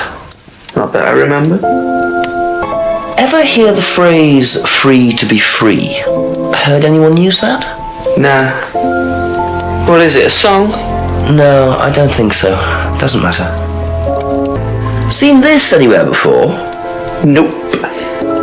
What do you know about doll burning? Doll burning? What sort of doll burning? It doesn't mean anything to you. No. Should it? No, that's okay. Know anything about these? Nope. Ever heard of auto-hypnosis, James? Self-hypnosis? Yeah? And what do you know about it? It's another name for scrying. Some people call it auto-hypnosis, I call it scrying. Right. So you're saying scrying is just self-hypnosis?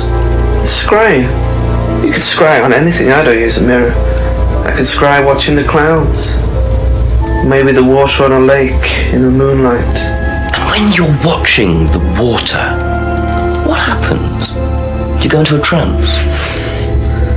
You lose yourself and you're unconscious. You go deeper and deeper. You swim around. Try not to go too deep. Because if you go too deep, you start drowning. And you get dragged down to the bottom. As long as you stay swimming, come to the surface again. Then you wake up and see the world as it really is. It's like a journey to a place people talk about, but no one's ever seen. You're thinking about Kate, aren't you? What makes you say that? She bought a mirror. Sold her one last year. Was she into using mirrors like that? No idea. But she bought one. Right.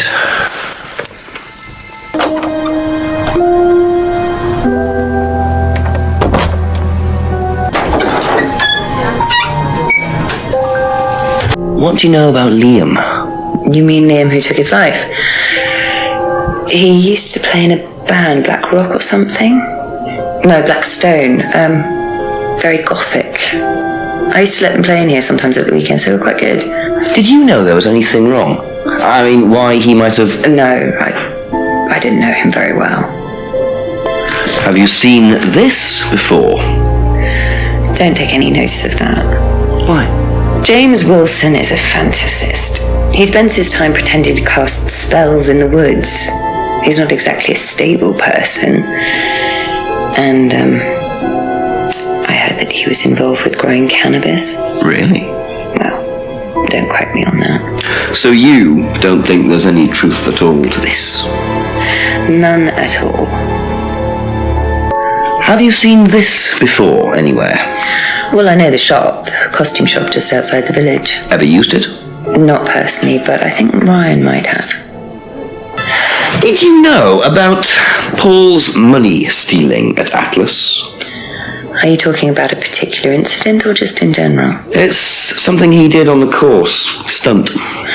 And what did he do exactly? Oh, well, he pretended to steal from the students. That doesn't ring a bell. Paul's stunts usually involve throwing fancy dress parties with scantily clad girls or women dressed as nurses. That's his usual fetish. When was the last party he threw? Sometime in the summer. I didn't stay long. What do you know about doll burning at Atlas? Only that it's part of the course. I'm not entirely sure what they're for, but I made dozens for him. You made them? Oh, Ryan can't make anything. He's practically dyspraxic. Does Ryan play the guitar? He tries. He does keep wasting money on them, though. I think he believes if he buys the right one, he'll suddenly turn into Jimi Hendrix. It's sad, really. I just let him play in his room. As long as he plays in there, I don't mind. Have you ever seen these? It's Ryan's car. It got vandalised last year. His camera had been stolen, so I took pictures. God, whoever did it made a mess, didn't they? But nobody was prosecuted for it. Not that I remember. The insurance paid out, though. Do you know anything about hypnosis used on the Atlas course? Are you sure you mean hypnosis or the power of persuasion? What's the difference? Not a lot. But if you want someone to do something, it's usually easier to ask nicely. Atlas used persuasion techniques. Well, don't all businesses use it, Inspector? Ever heard of advertising?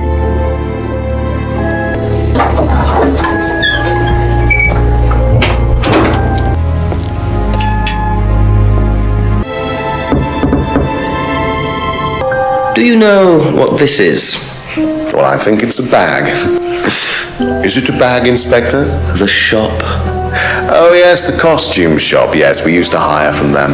For the course? Well, yes, for the course. At the end of each stage, we have a little party, and we ask students to dress up or try acting out being somebody new, their new selves, as it were.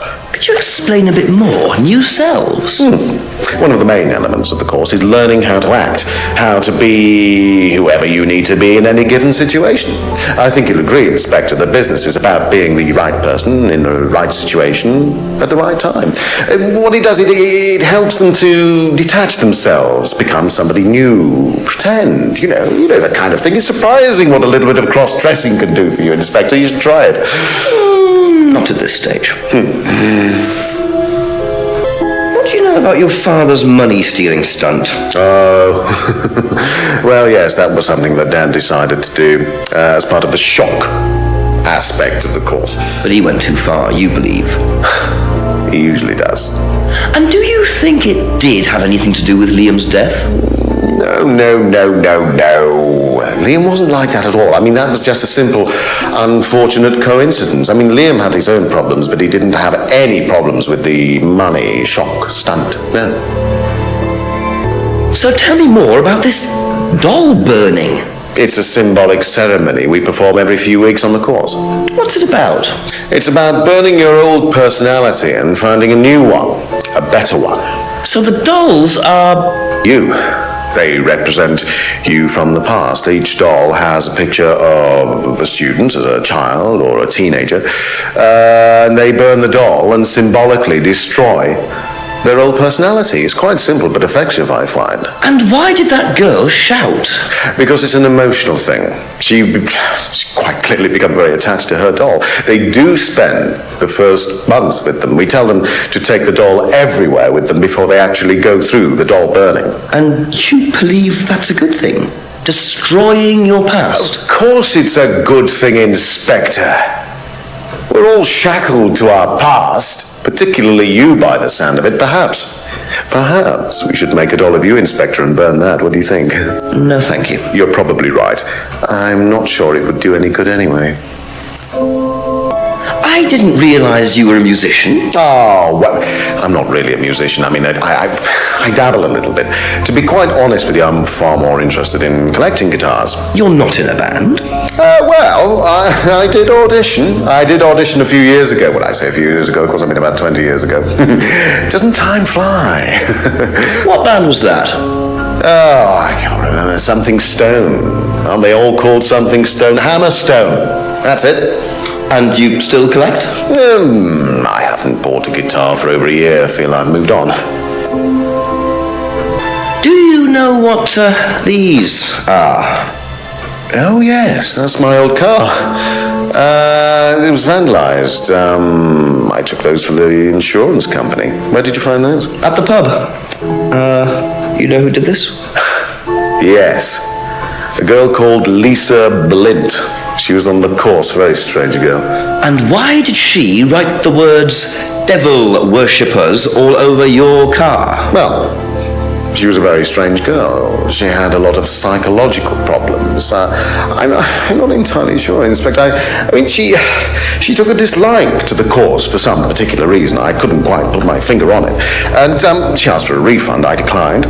And she decided to spray her disapproval all over my car. Odd thing to spray, isn't it, though? Devil worshippers? Well, she was a very odd girl, Inspector. Maybe she thought it was a way of getting back at us. I've no idea. Did Rebecca know about it? Well, yes, she did, but I wasn't about to unleash Rebecca on her. She can be quite fierce sometimes, you know. And I mean, the girl wasn't vindictive. She had psychological problems. She lives in the village, actually. The run-down house at the end of the lane. Can't miss it. Really? Right, thank you.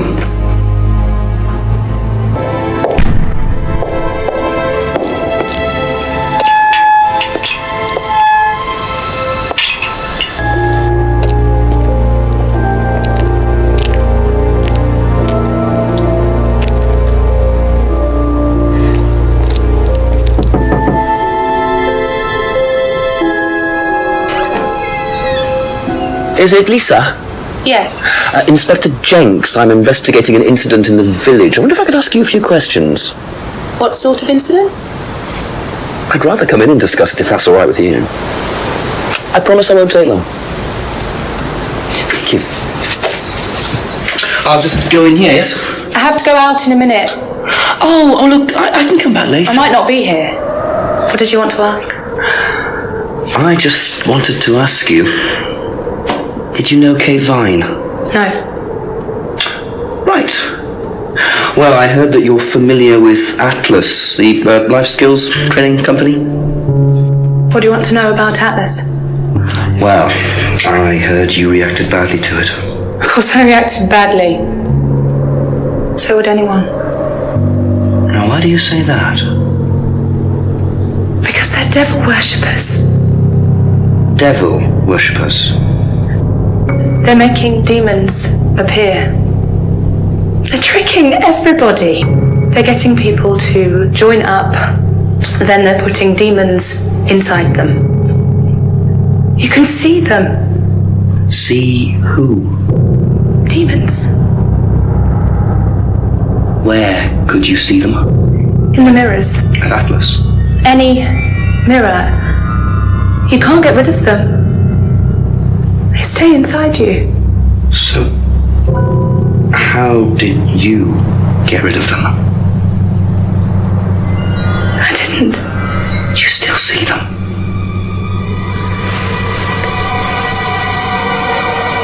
I just don't look. I put all the lights on. I make sure it's all bright. I put them on when I need to look in the mirror. If I make sure everything is bright, I just see myself without seeing the other person. Who is the other person? She's like me, but older. It's like her eyes sink in. She's all wrinkled, with a wrinkled mouth, like she's dying. And then I realise I'm her. I'm not me anymore. I'm her.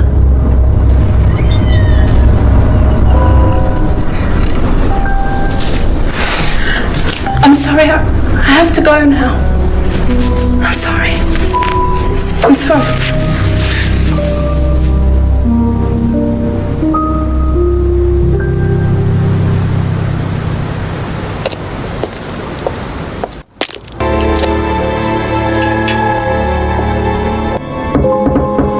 What do you know about Emma Bowman criticising Liam before his suicide? I was there, I witnessed it. Well, I know Emma blamed herself for his death. Did she? Well, she was upset and all of that, but I wouldn't blame her, Inspector. I really don't think she had anything to do with it at all. You don't think? Liam was a very confident person, very outgoing, very strong individual, or so it seemed. Many people are free to do what they like. Even something as irreversible as bumping themselves off. Sad though that is, of course.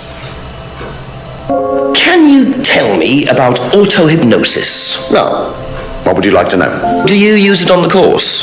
We dip into it occasionally, but it's not a major feature of the course. I would say that, well, a minority of the students know how to use it, but the majority wouldn't know and have a clue. It's not a requirement of the course? No, not at all. We don't ask people to do things that they're not comfortable with. There's no bribery, no coercion. We're thinking about phasing auto-hypnosis out, actually. What's the reason for that? Well, to be perfectly honest with you, Inspector, it doesn't actually work very well. Has devil worship ever been part of the course, Ryan? Am I correct in assuming that you have spoken to Lisa Blint? You would be.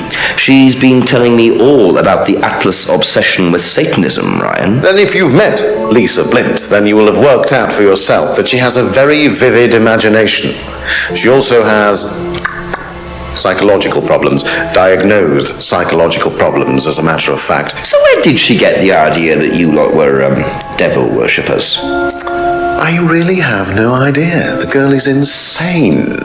She's frightened of her own shadow, bless her. She actually thinks that demons are possessing her even now. You really can't trust a word she says. So you are saying there has never been any devil worship at Atlas? I don't even know what devil worship is, Inspector. It's not something I particularly know anything about. I certainly don't recall anyone ever having worshipped the devil at Atlas. We even tried to help the poor girl by paying for some treatment, but she didn't want it. Really? It's not easy to offer someone help when they think that you're the problem. So you used to read a lot about voodoo and satanic rituals, but you don't know anything about devil worship? Well, obviously, I just meant we don't worship the devil. We're not devil worshippers here at Atlas, Inspector. Ridiculous. But the point is, Ryan, that you claim not to know anything about it, but admitted you were obsessed with it when you were younger. Are you sure none of that made its way onto the Atlas course? And that Lisa isn't basing her beliefs on anything within that course? Lisa isn't basing her beliefs on anything other than her own imagination, Inspector. Look, we do use some techniques that some students find difficult, disturbing. We encourage them to see things differently, that's all. And some people simply aren't up to that. Some people, like Lisa, that's why we introduced the aptitude test. What's the aptitude test? This.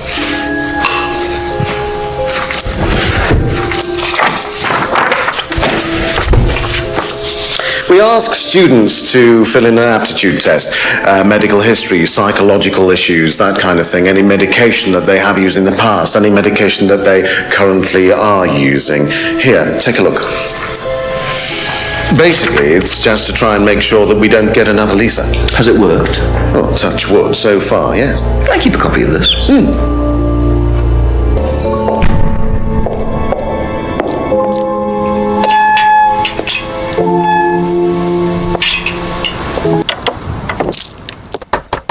What can you tell me about doll burning at Atlas? Well, not very much. It's one of Ryan's ideas. My son is under the illusion that he's a genius. Does Ryan play the guitar? Ryan couldn't get a tune out of a radio. He's tone deaf. Okay, so he's never tried to go professional? If he did try, it was never going to happen. Do you think Emma's criticism of Liam on that last night led to his suicide? I doubt it helped. Did you encourage Emma to criticize him? I didn't encourage Emma to do anything. I merely told her what we tell every student to do, to express themselves as they want to. It would be out of order to criticize them after that, wouldn't it? However, I didn't expect her to criticize his birthmark, if that's what it was. That's a decision she took herself. So you didn't know her well? No, not at all. Do you know what these are? Yes, that's Ryan's car. Another toy he managed to ruin. It was vandalized sometime last year. Do you know who did it? I don't believe anybody was ever prosecuted for it. Can you tell me more about the auto-hypnosis techniques used on the course? We don't use hypnosis on the course. Not at all? Not anymore. So, how was it used? Hypnosis is probably the wrong word, Inspector. It's nothing to do with trances or things like that. It was meant to force... to help students. Did you force them? You can't force anybody into being hypnotized. You have to want to be hypnotized. It's not something out of your control. You can't be hurt or damaged in any way by hypnosis. So you've never put pressure on students to enter into hypnosis? It would be impossible to do so. Do you know anything about devil worship, Paul? I beg your pardon? Devil worship? Satanism? Am I missing something here? I heard Atlas had elements of Satanism on the course. You were misinformed.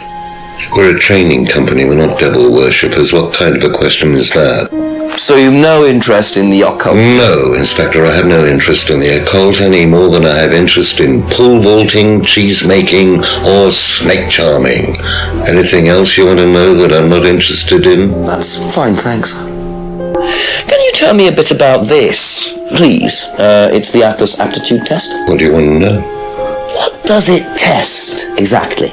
It's a test we introduced to make sure that any students didn't have any major personality problems, skeletons in the cupboard, so to speak.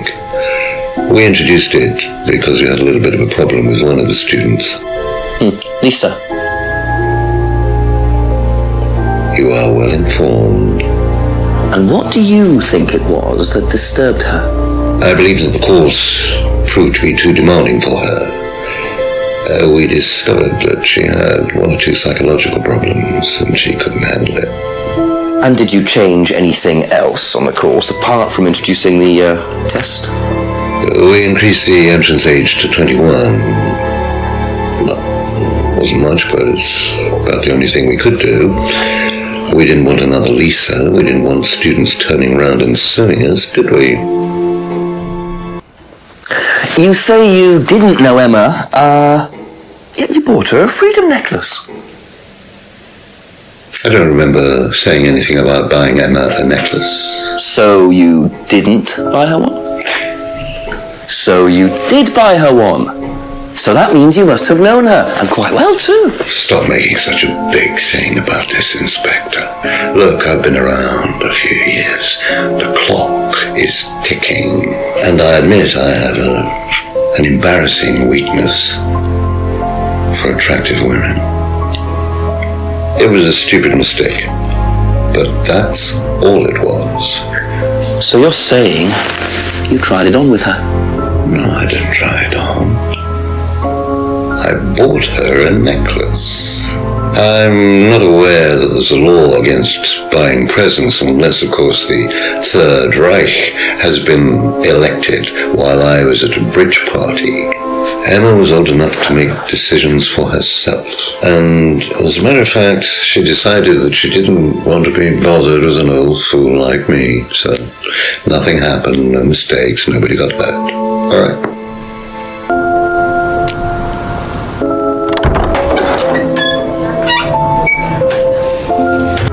Have you ever come across anyone interested in or involved with the occult? As in black magic? No, why? Atlas don't use occult techniques or anything like that? Atlas? Not unless Ryan's got a secret he's not telling me about. Why, who's been talking? Just a line of inquiry. Okay, thanks. Do you know anything about this? It's the aptitude test, isn't it, for Atlas? What do you want to know? Do you know why it was introduced? I think they had some trouble with some unsuitable students. And I suppose you have to be careful who you work with.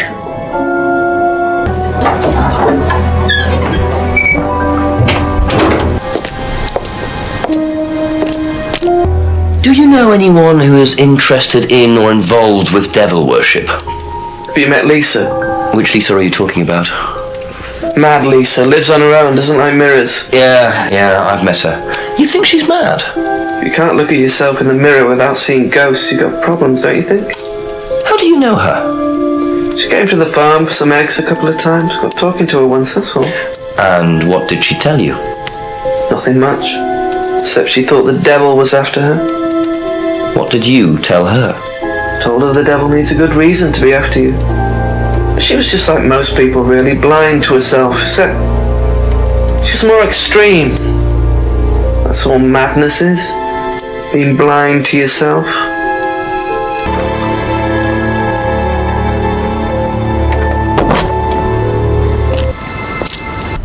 Do you know anything about these? Nope. Sorry. Do you know what auto-hypnosis is? It's some type of self-hypnosis, isn't it? Yeah. Have you ever tried it? No, I haven't. But I think Kate was into it. She learned it from when she went to Atlas. And what did she tell you about it? Not a lot, really. I think it helped her. I think she used it as a sort of self-meditation. Have you ever heard about there being devil worship at Atlas? Devil worship? No. Definitely not. Who said that? It's just something I heard. Okay, thanks. Have you seen one of these before? No, not this one exactly, but we had to fill something similar in on the first night at Atlas. One of those aptitude tests? No, fitness and stuff like that. That's all for the moment. Thank you. What do you know about devil worship? Devil worship? Where? At Atlas. Devil worship at Atlas? No, there's none of that. Did you do a test before you started at Atlas? Oh yeah. It was all just questions about if I had any illnesses or mental health problems or stuff like that, you know. But they didn't actually ask for any proof, so I could have lied through your teeth on that one. Don't think they actually checked. Interesting.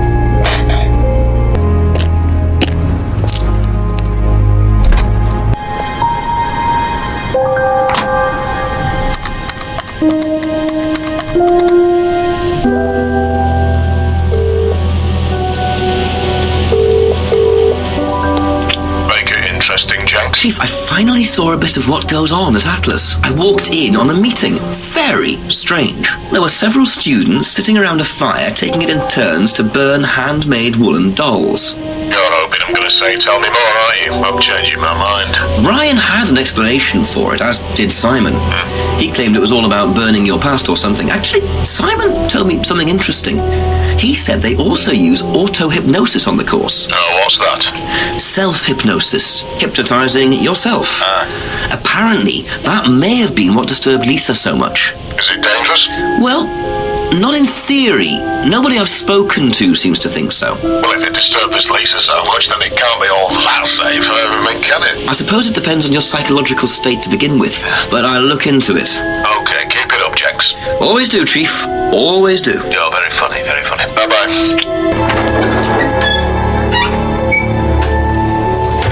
If I did this, would that mean anything to you? Why is it meant to mean something? No, it's okay. Ever heard the phrase, free to be free? Do you mean the Atlas thing? Yes, I have. Know what it means? It means being free of guilt. What do you think about that? You mean, do I think it's a bad thing? Do you?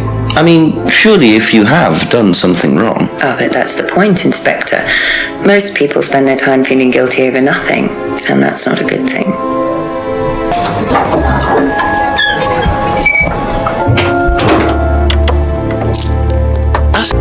So nobody has ever been affected by auto-hypnosis, except Lisa. Hypnosis wasn't the problem, Inspector. Lisa was the problem with Lisa. That's why we introduced the test. But the hypnosis was the trigger, wasn't it? Lisa arrived on the course believing we were all devil worshippers. She was nuts to start with. We didn't make her like that. Well, as far as I can tell, Paul, you've had one student accuse you of devil worship and 2 others commit suicide. Some of your students aren't having a very good time on this course, are they? Nonsense. Kate was enjoying every minute of it. She couldn't get enough of it. Really? She was full of the joys of life. Bubbly, confident, flirty. With who? You mean with whom? With whom? Pretty much everybody. Including me, as I remember. Really? And, did you respond? I don't get into relationships with students, Inspector. Company policy. It's not professional. So you avoid relationships with students, except for Emma, who you tried to date? Oh, come on, Inspector. That was a long time ago. And what about Kate Vine? Did you try to date her or not? Oh, don't be so ridiculous, Inspector. Kate was an exceptionally clever girl. She knew exactly what she wanted, and she knew how to get it. You mean that Kate approached you? It wouldn't surprise me if she was playing everyone in the group. Kate had more enemies than you'd think. She was a very, very manipulative young woman. Tell him about Simon. I really don't think it's my place, darling. It is your place here. I just don't want to tell tales. Tell him about Simon. You know what happens when you don't do as I say. So it's going to be that kind of evening, is it? If you play the cards right. Only if you deal. Problems? Hello, Inspector.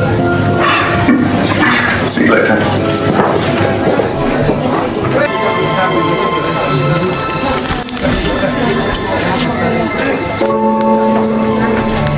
Well, isn't that interesting?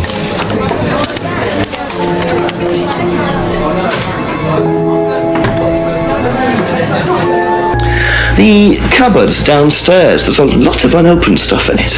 Is there? Prescriptions. Made out to you. Oh, they're just spare painkillers. The chemist always gives us too many. He's a friend of the family. So, you don't take any medicines except for prescription painkillers. Well, they're not actually for me, they're Ryan's. For some reason, the chemist always makes them out to my name.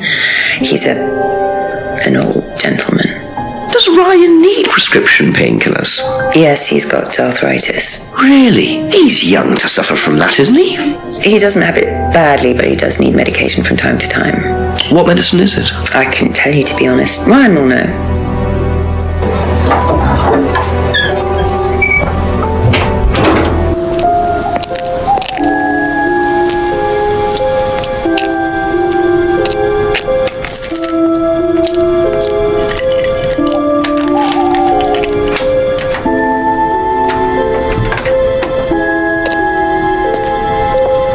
Bit careless, Simon. Probably nothing important, but at this stage, I need all the clues I can get.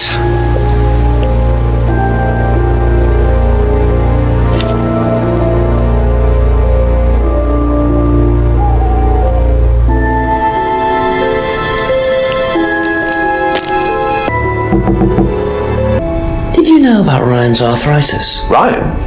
He's got arthritis? Apparently. Oh, I didn't know. I hadn't noticed he had any problems. I think you dropped this outside. Someone you know. Oh, this is just from some IT guy I met. I don't need it. Fair enough. I noticed some numbers on the back. Do you need these? I don't know. What is it? 1905? Oh, yeah, that's just a pin for something. It's okay, I can remember it. So not an offshore savings account or anything? No, it's not important. Is this yours? Yeah. That's for my keys. Where did you find that? Just outside. Right. Oh, it must have come off when Nathan dropped my keys off. He was borrowing my car. That's very trusting. I suppose it is. I am a bit too trusting, really. It's a new car as well. So the bike's the only way you can get to work, yes? Yeah. What's wrong with the car? I can't drive the car yet, can I? I don't have my licence. Right. I got a windfall from an insurance payout. Just figured I'd buy something sensible with it straight away instead of wasting the money. What was the insurance payout? It was for a laptop. It got stolen down at Atlas. At Atlas? Well, they didn't break in. I think they just walked in and took it.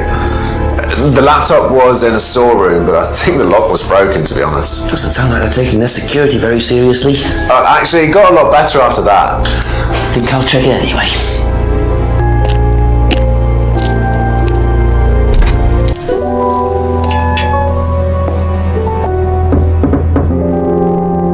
Do you know what the medicine in the cupboard at the pub is for? You'd better ask Rebecca about that. I'm not exactly sure what's in there. She tends to keep her wares under lock and key. Do you know, our wedding night was quite a surprise. Tell me about your arthritis. Oh, you found out about that. Well, yes, I'm old before my time. That's very unlucky to have it so young. Well, I take a lot from life, Inspector, and sometimes life likes to give you a little bit back. I mean, it's not too bad, it's not too debilitating. It's mainly some in my right hand, some in my left hand. It's not particularly a problem. Makes it difficult to hold small things, though. What do you take for it? I get a prescription painkiller. How often do you need that? Not often, as and when. I keep some here, I keep some at home. It's not a problem. Know anything about this? No, I don't. I'm sorry. We have our own IT chap. Lovely chap, in fact. Fat and sweaty, though. It's like a double act, doesn't it? Have you seen this before? No, sorry. Were you at Atlas when Simon's laptop was stolen? Oh, I believe I was, yes. He was taken from the storeroom in the hallway. Was it ever recovered? No, we didn't catch anyone. We're quite exposed out here. Somebody could just wandered along the lane, seen into the storeroom. It's not particularly secure. They could have been in and out within minutes.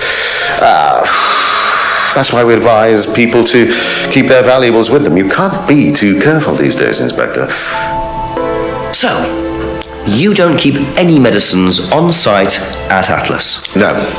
Except your prescription painkillers? Well, these are not available to the students. But they are kept on site? Yes, but they're locked away. They're kept in the storeroom. Nobody would have access to them. You're sure about that? Absolutely sure. What are the painkillers, Ryan? They're painkillers. Just painkillers. Normal painkillers. Paracetamol, codeine, morphine. All right, they're morphine tablets, yes. Oh, really? Oh, come on, Inspector. I know what you're thinking, but there's no way Kate could have had access to them. Because they're in the storeroom? Well, not just that. She wouldn't have even known about them, or where they were. Sure about that? Yes. So the storeroom isn't particularly secure, yet you keep your morphine tablets in there. I thought you said no one could get access to the morphine, but they could, quite easily, couldn't they, Ryan? I didn't mean that storeroom. I meant a different storeroom. I keep them in there. Okay. So where was it locked up? It's upstairs. It's got a combination lock on it. Nobody could have access to it except me and Dad. Nobody. I might have a look at that if you don't mind. Don't mind at all.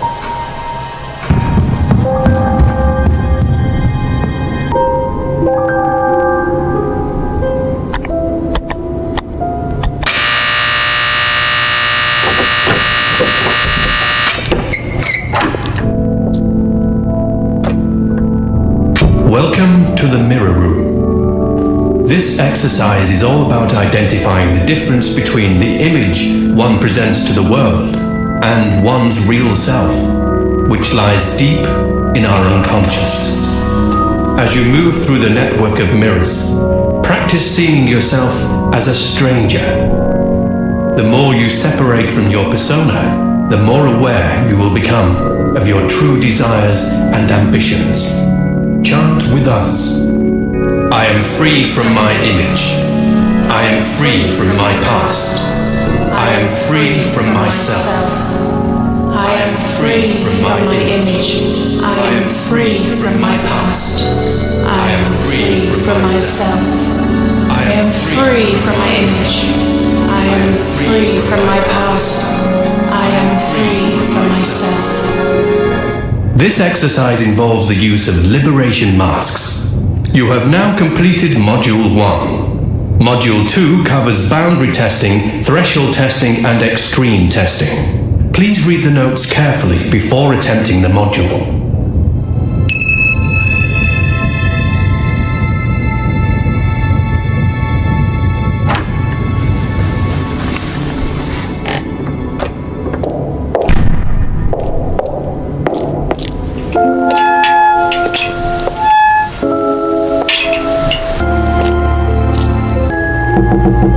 Do you know about the mirror room at Atlas? Yeah. What's it used for? Well, it's mainly for the auto-hypnosis module. You go in and you stare into the mirror and you go into a trance. Then when you're ready, you come back out. So you just go in whenever you want to? Oh, no.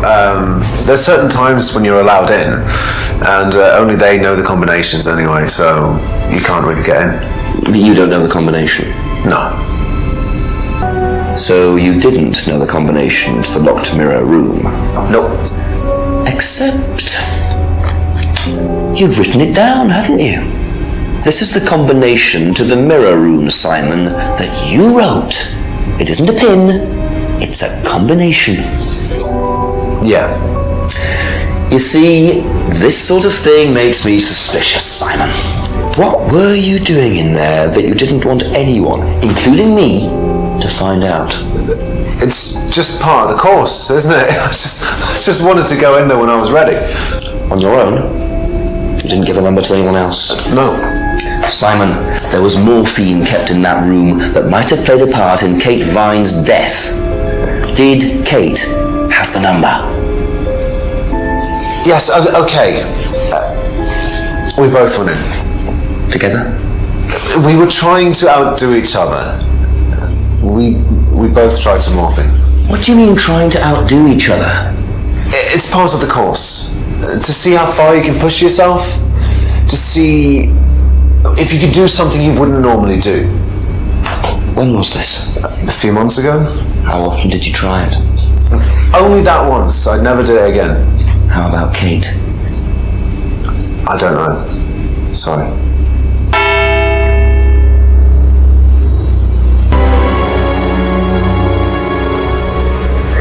Just keep pushing.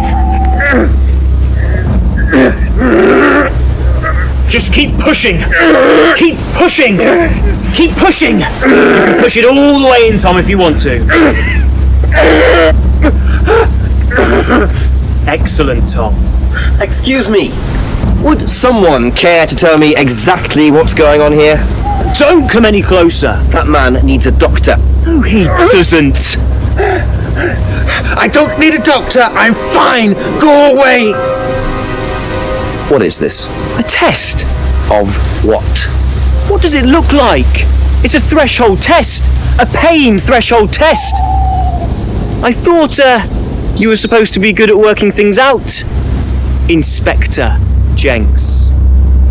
And so this would be for Atlas, would it? Kyle? You disappear now. It's not a good idea to talk to a police inspector like that. Do you want me to make you? It's okay, Tom. Mr. Jenks won't be bothering us anymore. Don't make any rash commitments.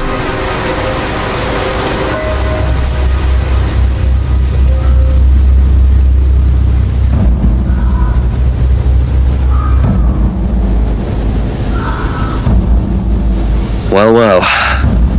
You really should take more care of your things, Ryan. Is your keys, Kyle? No.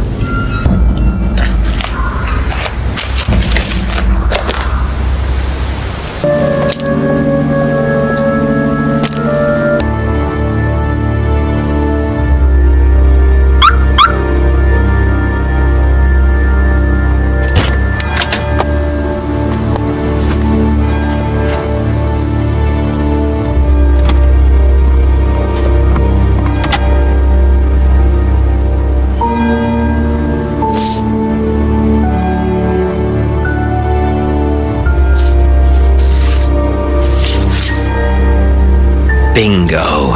Well, Ryan, what have you been up to? Be very interesting to see how he explains this one.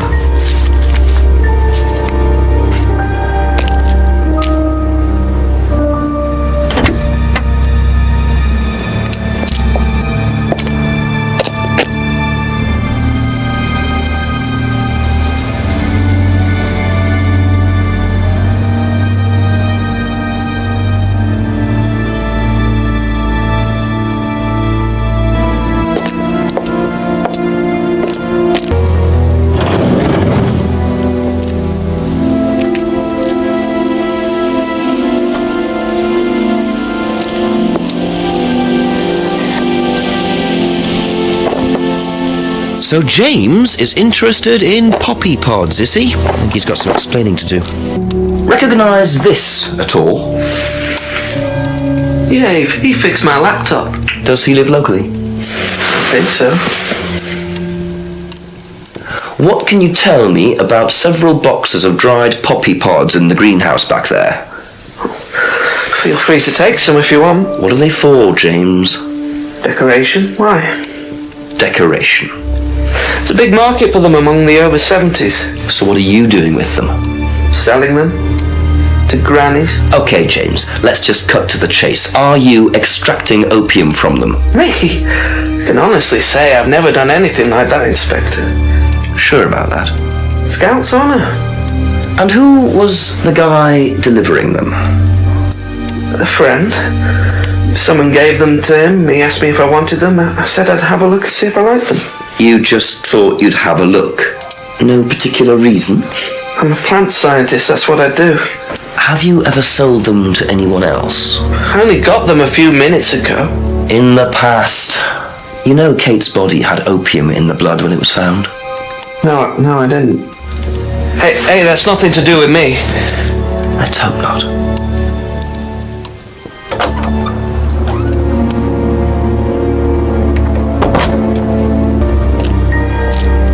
Did you know about Ryan Rand's arthritis? Arthritis?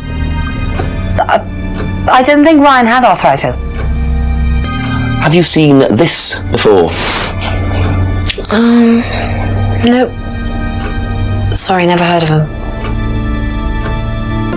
And what do you know about this? This is Simon's. I bought this from when we were on holiday. Has he lost it? He dropped it. He can't keep anything. Did you know about Simon's laptop being stolen? Yeah, because it had all my college work on it, which I hadn't backed up or saved. Not that it mattered much, but I did buy a new one. And Simon uses it now, when I let him. Do you know about the mirror room at Atlas? The mirror room? No, I heard about it, but I think it was only for the students later on in the course. Something like that. Strange question. Have you ever known of anyone selling dried poppy pods? Poppy pods? Don't think so. Isn't that opium? Kind of. It's okay. Back later on, if that's okay. Odd question, but have you ever seen anyone handling dried poppy pods? Poppy pods? As in, for opium? No. Though James did have opium tea once, I think. Where did he get it from? I don't know. I didn't ask. James does his own thing. What does opium tea taste like? I don't know. I didn't try it. Really? I didn't want to risk it, did I? But I went to hospital once. I had codeine and I went into anaphylactic shock. The doctor said it was an opium derivative, apparently, so... You and Kate took morphine in the mirror room. That's what you said, isn't it? Yeah. But you're allergic to opiates, Simon. Opium. You didn't take the morphine at all, did you? Well, no, I didn't. Kate did, though. I thought you were trying to outdo each other. That was the point, wasn't it? We weren't trying to outdo each other as such. Go on.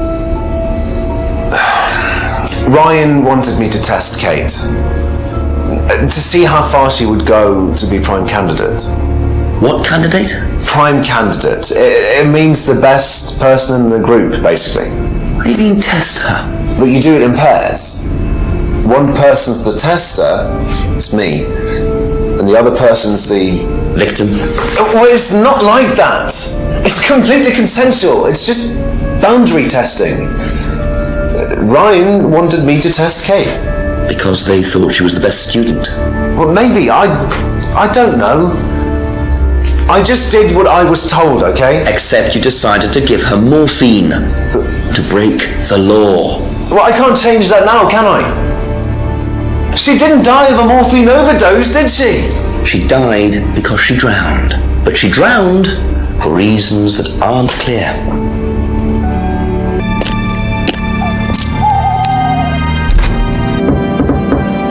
Can you tell me what you know about the mirror room upstairs? Oh, you found that then. Well, it's very similar to the costumes, Inspector. It's designed to help the students look at themselves differently. And what do you do with the mirrors? You look at yourself, Inspector. You look at yourself until you start seeing yourself as others do. And you don't see yourself as you do anymore. It really, the idea is that you can see yourself eventually any way you wish. So why in a locked room? To make sure you're not distracted, that's all. How often is it used? Not often, a few times a month. Some students find it useful, some don't. Would you like to explain what this is, please, Ryan? £500 intended for Kate. It fell out of your car. At least I assume that's your car on the driveway at Brandon House. I suppose so. So why were you going to give Kate £500, Ryan? It was just a little incentive, that's all. Just a little incentive. Not very little, Ryan. £500. She was a very good student. We heard that she was leaving. We wanted to give her something. But you didn't?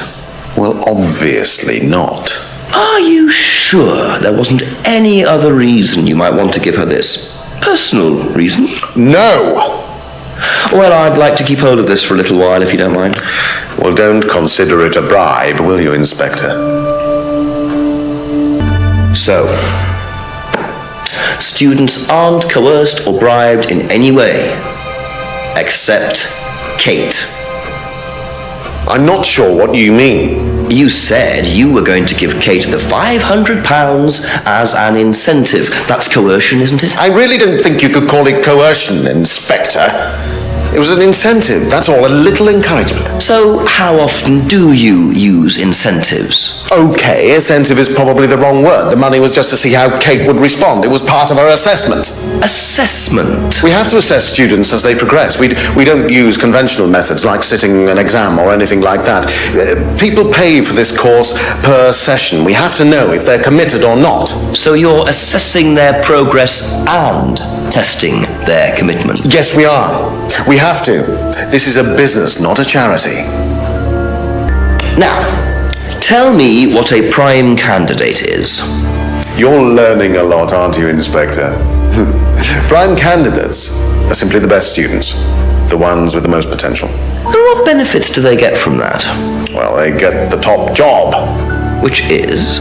Well, we have a deal with various multinationals. We train students to be exceptional, truly exceptional. And they get a wonderful top job. It's a very simple deal. And how do you decide who the prime candidate is? Do you test students? No. Did you ever, say, ask Simon to test Kate, for instance? Oh, you've actually been speaking to Simon, haven't you? I really wouldn't trust anything that Simon Thompson says. You know, he spent the best part of 2 months trying to undermine Kate. No. Now, Simon Thompson, it really isn't my place to speculate, but if you're looking for motives, Inspector, he certainly had a few motives, more than I. A motive to kill her, do you mean? Now, that's very interesting, Inspector. Well, that's up to you to decide. Well, which one is it, Ryan? Do you test students or not? Well, some of them, yes. Including Kate? Yes. Why was she being tested? She was being tested because Because we wanted to see if she was good enough to become prime candidate, okay? So Kate was in the running to be prime candidate? Yes! And did you ask Simon to test her? Yes, I did. But I didn't ask him to do anything stupid. He knew it was against course rules. How far did you ask him to push her? I didn't ask him to push her. I asked him to test her. There's a huge difference! If Simon decided to give her too much caffeine or morphine or whatever, that's his responsibility. So if he did anything wrong, it was his own responsibility. He did it with his own mind and his own hand. We had nothing to do with it.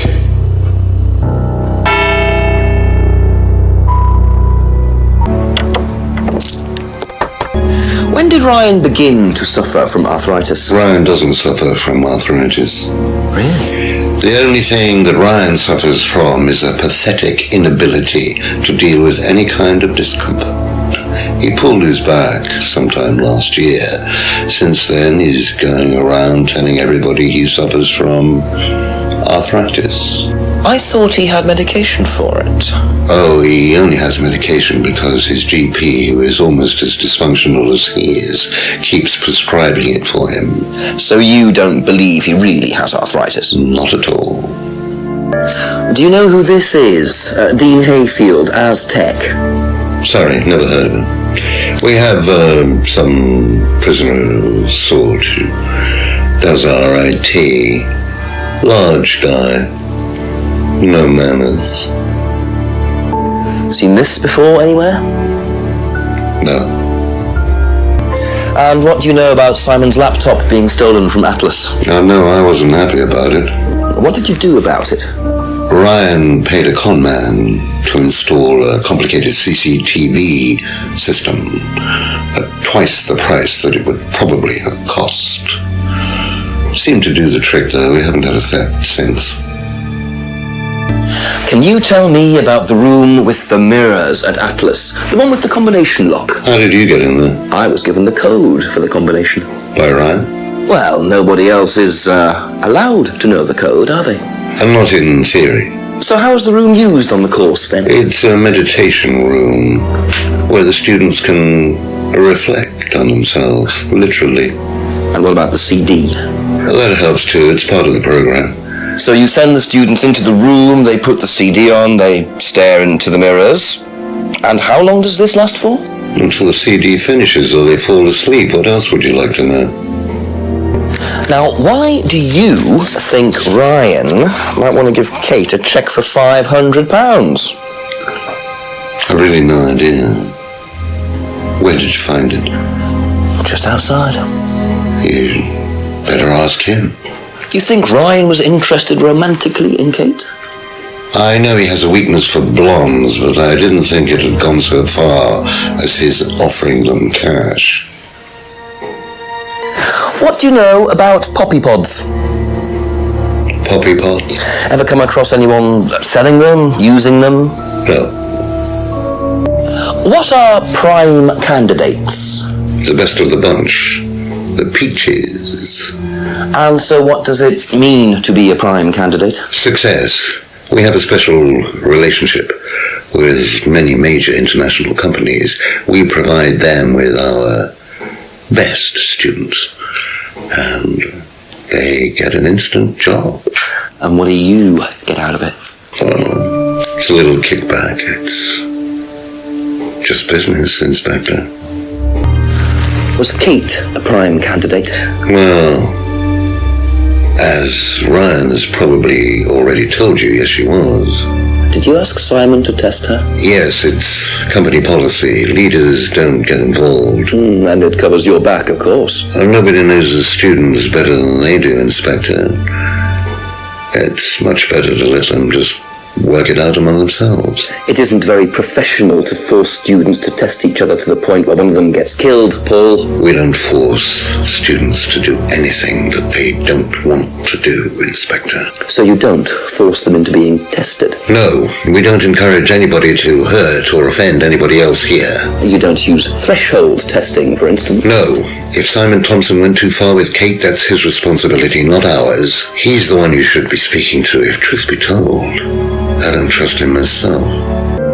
You say you don't endorse threshold testing, that's the phrase, isn't it? Yes. Except you do, Paul, because you told me that the students use that CD in the mirror room. I've listened to that CD, and it very clearly mentions threshold testing. You keep batting this away, Paul. We don't really use hypnosis. The students aren't really tested, but I am this close to launching a full-scale investigation. Look, we get a kickback from these students, and they have to be exceptional. Of course we have to test them. That doesn't mean we do anything illegal. What do you think we do? Bump off the ones we don't like? Well, that depends on how far you push them, doesn't it? Well, we certainly don't kill them. Nobody here wanted Kate dead. I'm sure they didn't. But what do you expect, Paul, when you put students under that much pressure? She was a very, very valuable student. She was worth a lot to the business. Really? And how much would that be? Well, if you really want to know, 50 grand. She was worth 50 grand? Yes. What, you were selling her? Of course we were selling her. You don't get this, do you? We make perfect employees. Month after month. That's all we do. What do you mean, perfect employees? What big business needs, Inspector, more than anything else, is none of this altruistic, goody-goody crap. What we look for is people with ambition, no ethics, push, greed is good, all right? We don't deal with all this comfort stuff. The survival of the fittest. That's all there is. There's no higher purpose, no big plan. There's nothing at the end of the rainbow, except what you have and you can enjoy in the here and now.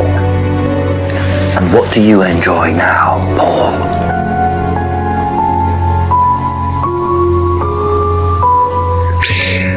You're gonna have to excuse me, Inspector. I'm a very busy man. I've got work to do.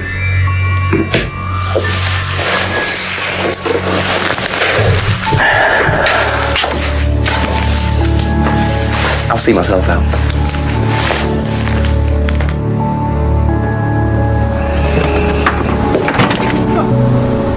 Lovely man, your father. Shut the gate on your way out.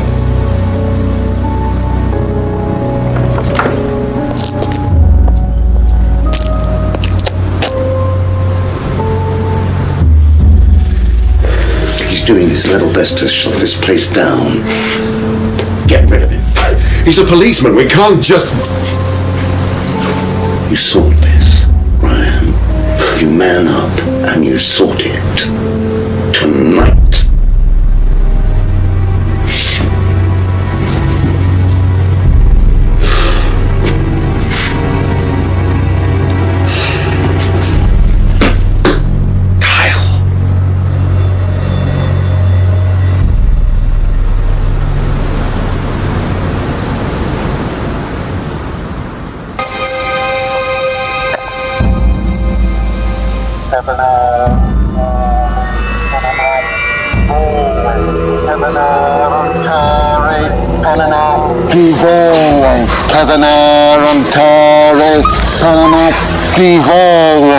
Prove to me that you're man enough to do this, Carl, and then you can deal with that ridiculous police inspector.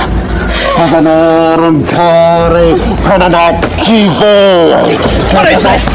What the hell? Scotland Yard. Not hell. Hello, Ryan. Hello, Inspector. What are you doing here? Inspecting. So, come on. Let's have it. I don't think you'd understand, Inspector. The best thing that you can do is turn around, go away, and leave us to it. Knife. What? That knife gives me a perfect right to stick my nose in, investigate, and interfere. This is all part of the Atlas course. It's a physical endurance exercise. Drop the knife. The knife, Kyle! Kyle. Drop it! Drop it.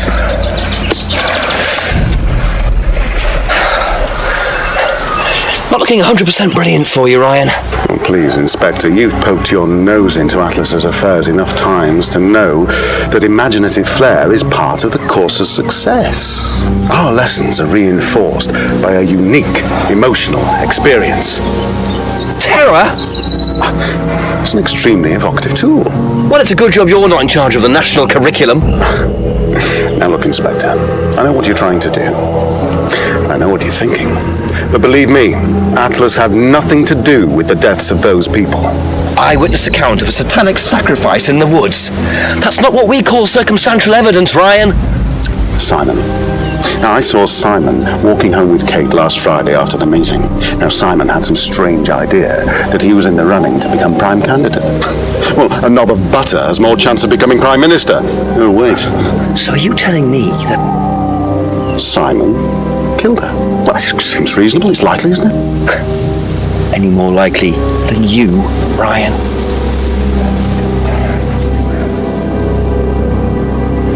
Pig!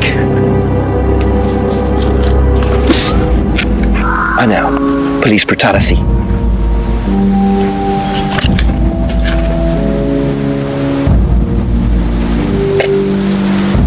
It's all right. Are you okay?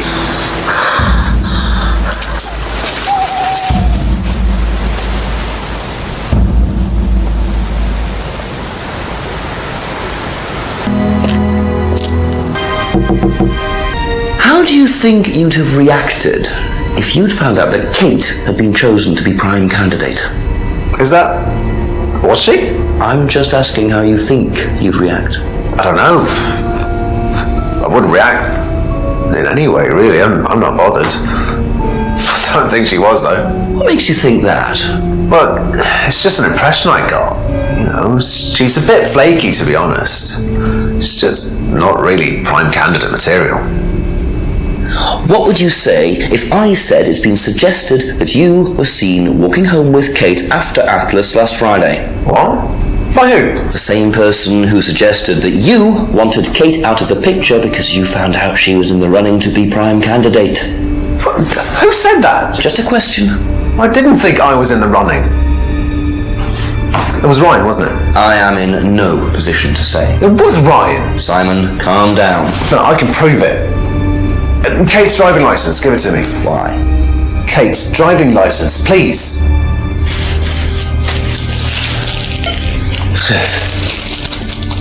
See that pattern on the tape there? Let me show you something.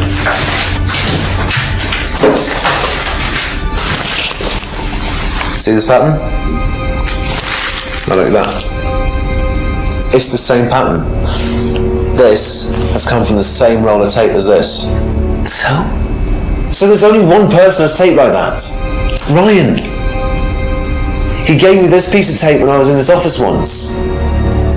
Why has Kate's driving license got a piece of Ryan's tape on it? I have no idea, Simon. Where did you find it? Oh, by the lake. Well, it's obvious, isn't it? Ryan was testing her. He was doing a boundary test to see how much she would do, how far she would go to be a prime candidate. But it all went wrong. Okay. It's one of the things we do at the course, right? You give something that's important to you to someone else, then they go and hide it somewhere. It's to teach you to not be bothered when you lose something that's important to you, alright? Kate gives her driving license to Ryan. Ryan goes and hides it somewhere down the lake. Kate finds out, she goes down looking for it, probably drunk, and she falls in. I'm afraid I find that a bit far-fetched, Simon. It makes perfect sense if you know anything at all about how Atlas works. But Simon, if you got the tape from Ryan, Kate could have got it from him. He told me he doesn't lend it out. He lent it to you. But I didn't kill her! Do a lab test on the card. His DNA will be all over it. And what if yours is all over it? It won't be. I didn't kill her. I'm sorry. Just give me a minute. I need some painkillers.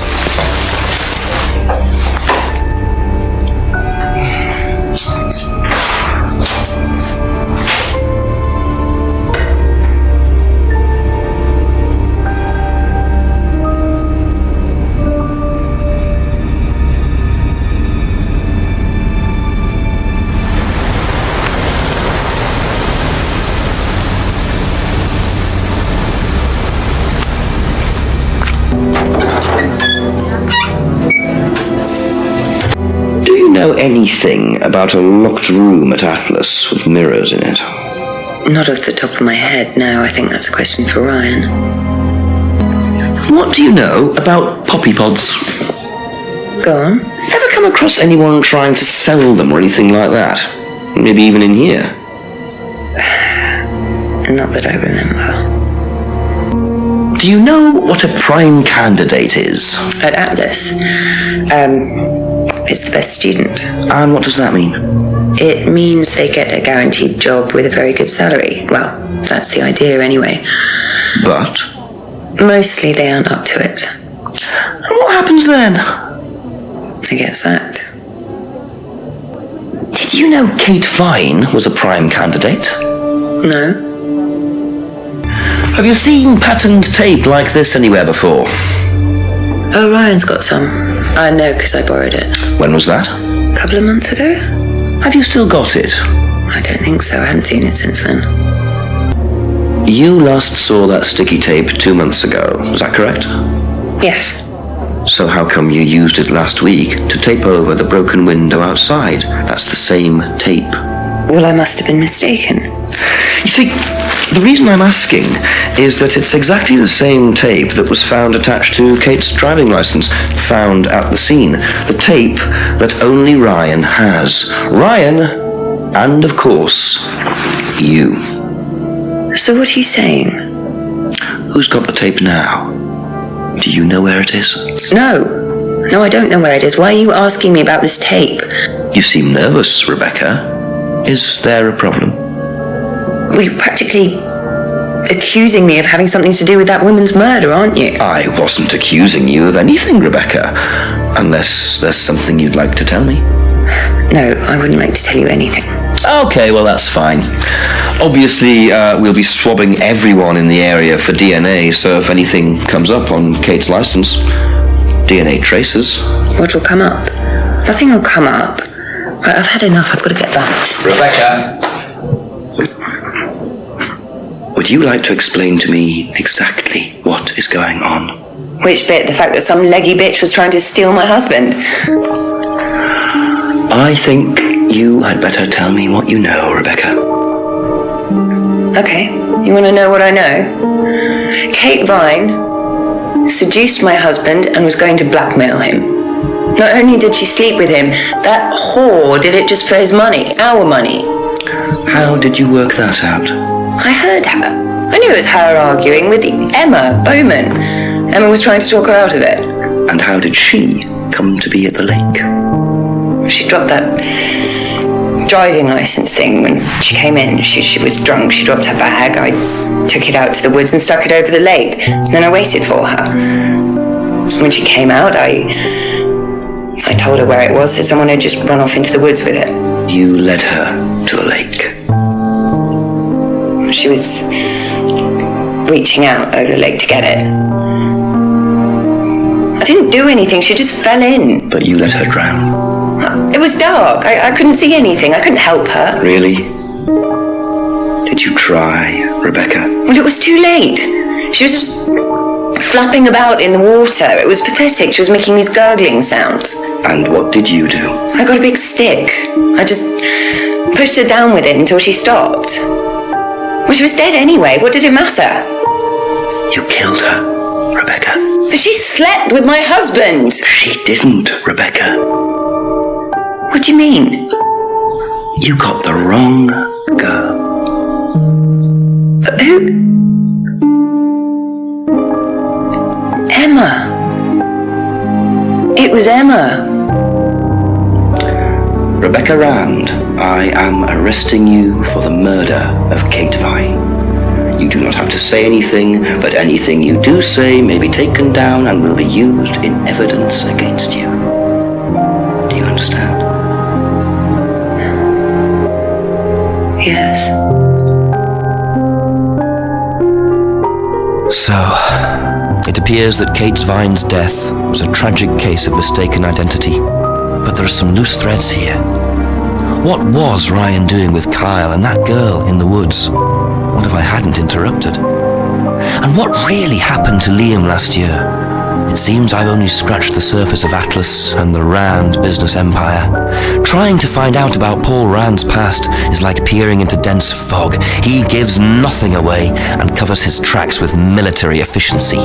However, what is known is that Paul Rand has a lot of connections in high places, politicians, celebrities, business leaders. Perhaps James Wilson's ideas weren't too wide of the mark after all. I get the feeling there's still a lot more to learn about the Rand business empire.